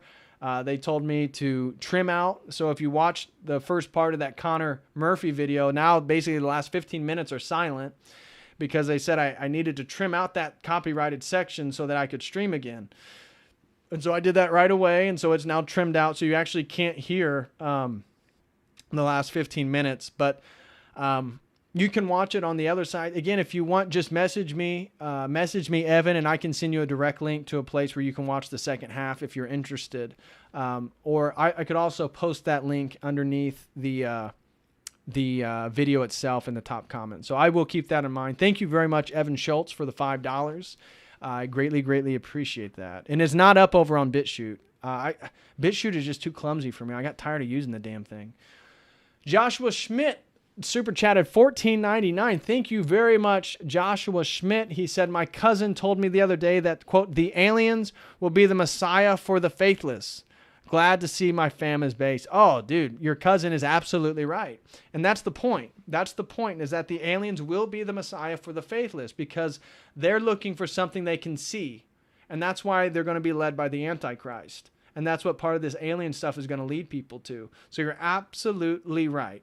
Because the Antichrist isn't going to get people to lead him based on the energies, right? Because that would involve him engaging in the uncreated energies of God himself. He's going to get people to follow him through deception, through lies, through misrepresentation, through, again, the aliens, the one world government, all this different stuff. So again, we got to be on our toes as Christians. And I think your cousin is absolutely right. The aliens will be the Messiah for the faithless. And what's going to be sad is to see how many Christians are going to go along with it. What's going to be sad is to see how many people that are Christians in name that are going to believe in the alien psyop. And the aliens will be their Messiah, unfortunately. And so we as Orthodox, we as pious Christians, we have to stay on our toes. We have to stay sharp, both mentally and emotionally and spiritually, so we can have discernment and see through all these lies. Because once you see through it, you're not going to fall victim to it. Nobody who watched today's stream is going to fall victim to ancient alien or ancient astronaut theory. But so many people will. Again, so many people they've never read the book of Ezekiel. They don't know what the Mahabharata is. They don't know what the Tolima Jets are. They've never heard of Pumapunku. They don't know what Baalbek is. So when they hear and they get inundated with all this stuff by somebody who knows and read Zechariah Ascension, believes in astronaut, ancient astronaut, and all this different stuff, they believe it because the person who's telling them about it seems so knowledgeable, seems so authoritative, seems so wise. But again, that's because they're not encountering somebody with the energies of God, who's going to use logic, who's going to use reason and critical thinking to actually analyze these things, because once you do, it all falls apart, because this isn't from God at all. If anything, that's from the evil one. And I'm telling you, these aliens are going to be used to usher in the Antichrist and get people to follow him. So be on your toes. So thank you very, very much, Joshua Schmidt, for the $14.99. I think your cousin is absolutely right. Next super chat is from Tyler Cirani. He threw in $2.49. Thank you very, very much, Tyler. And he said, great stream, brother. Have you researched the mystery of Hanuman's monolithic temple and the technology of Coral Castle? Yeah, I'm familiar with Coral Castle down in Florida. Yes, I am familiar with that. Hanuman's monolithic temple. I know who Hanuman is. I'm not... I have to look into the mystery of Hanuman's monolithic temple. Nothing's ringing a bell there. I mean, I could tell you about Hanuman, the monkey god of Hinduism, but I'm not too familiar with his monolithic temple. So I'll have to look into that Tyler. Maybe that would be a good video topic one day. I am very familiar with Coral Castle down in Florida and what that gentleman did. And no, I do not think he used alien technology or levitated. Again, there's a guy in Michigan who moved ginormous stones using a lever pulley system all by himself. And so I think the ancients knew much more than we led them to believe, or that we tell each other that they could or could do. And they could do a lot without machinery, and they could do a lot just based on ingenuity, looking at problems, looking at leverage, looking at pulleys, and all this different stuff. And so, so I don't believe in the alien technology theory for even Coral Castle, which some people believe, but I am familiar with that. But I'll look into the mystery of Hanuman's monolithic temple. So thank you very much, Tyler, for the 249. I greatly appreciate that, brother. Philo Beto super chatted $4.99 and said, we need to get some of that alien technology down there in the old DMV. Thanks, DPH. Well, thank you, Philo. I greatly appreciate your $4.99, brother. And I agree, the DMV is a hell of a place to go. I hate going there. But again, he said we need to get the same, or get some of that alien technology down there at the old DMV. Agreed, Philo. Again, thank you very much, brother, for the $4.99. And Clown World, oh my, Clown World, geez, Louise, brother. He donated $100. Thank you so much, man. Jeez, thank you, Clown World. That is so generous. So generous, man. Thank you very, very much for that. You have been very generous the last 2 streams, man. I really, really appreciate that. Thank you, Clown World. And he said, another great stream, inspired works that touch upon the many ways in which the forces of darkness wage spiritual warfare on us. Really enjoy how heated you get because people actually believe this nonsense. God bless, and as always, keep up the good work. Well, Clown World, I absolutely will, brother. And thank you so very much for the support, man. I greatly appreciate that. That is so generous of you. Thank you. Again, if you're down here, I'm going to thank you very much, brother.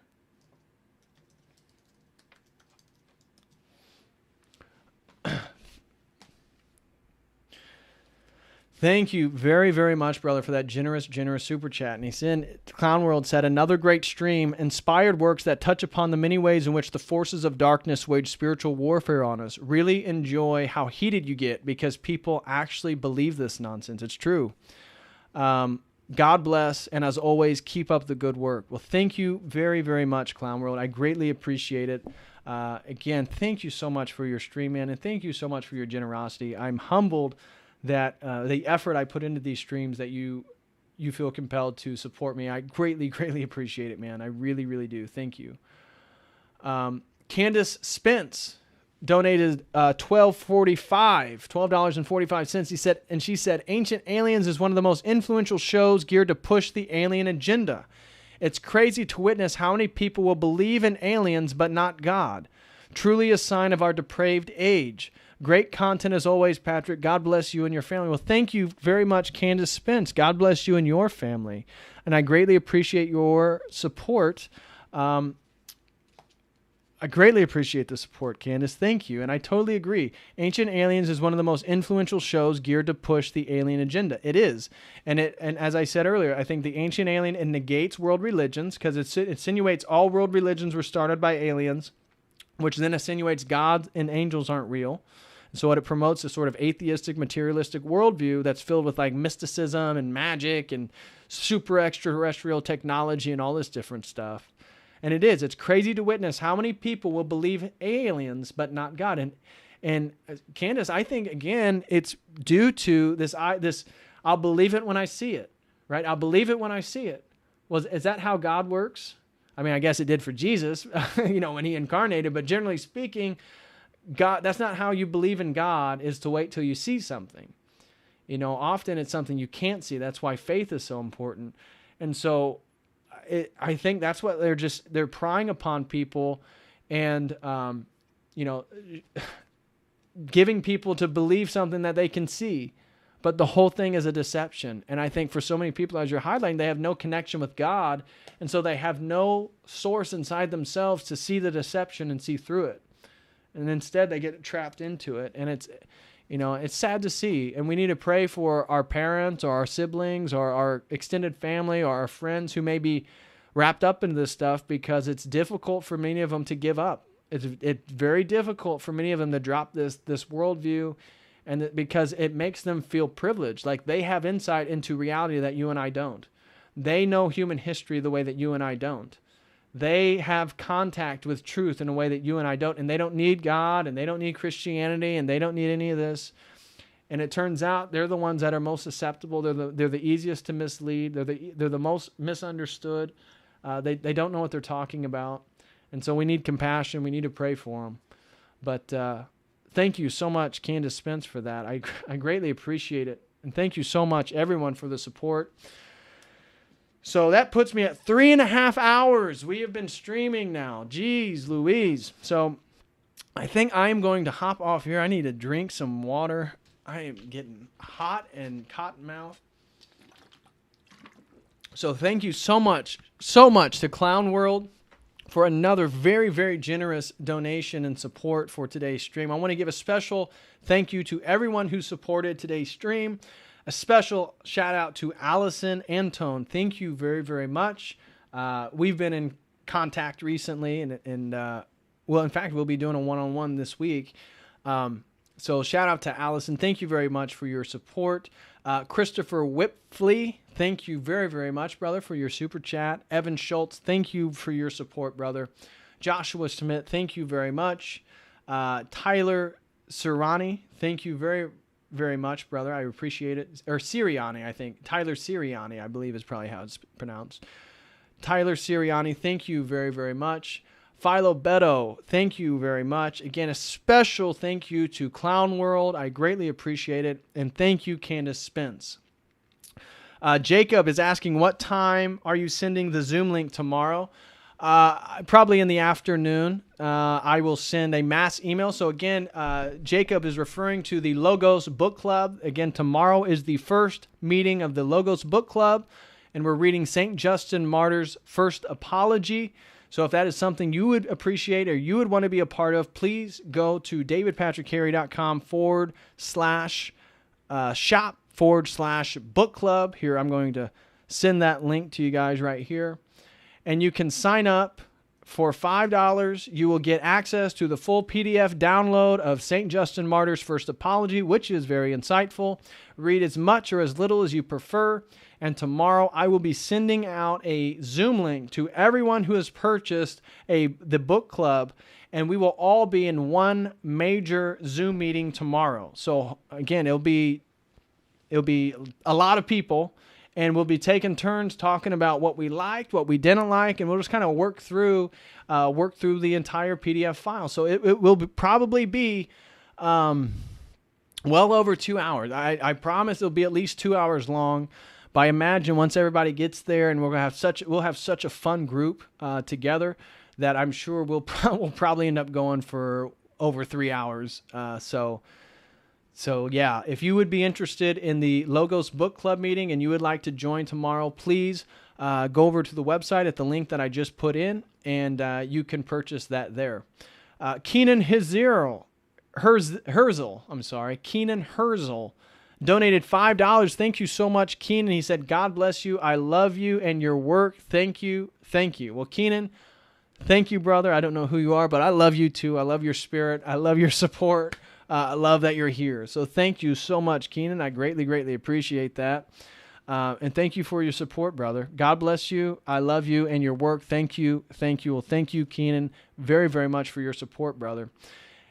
So again, anybody who would like to join the book club for tomorrow evening, you can do that at this link here. If you guys would like to become a website member for exclusive website content, you can do that at this link here. And if you would like to set up a one-on-one, an education or consulting, or talking about life or whatever it is that you'd be interested in, you can do that at this link right here. So again, hope everyone enjoys your Monday evening. Hope you all have a wonderful, wonderful Monday. Get your week kicked off into gear. And so thank you all. Again, thank you so much, Clown World. Thank you, everyone who supported today. I greatly appreciate your guys' support. I greatly appreciate your guys' attention and time, and your appreciation for the work that I try to do. So thank you very, very much. Glory to God. We are still here on YouTube. Glory to God. We're able to create the content that we do. Glory to God. Christ is risen. Victory is near. So thank you, everyone, and I will see you all. If you're in the book club, I'll see you tomorrow, and the next stream will probably be either Wednesday. Yeah, it'll probably be Wednesday. So Wednesday or Friday, we got Norwegian news. So Father Deacon Dr. Ananias is going to be on Friday night. Friday night, we're streaming on logical fallacies. So we're going to be talking about how to think straight with Father Deacon Dr. Ananias Friday night. So join us Friday night. It's going to be a fun one with Father Deacon Dr. Ananias talking about logical fallacies and how to think straight. So thank you again, everyone, for the support, and I will see you guys either tomorrow night in the book club or Wednesday.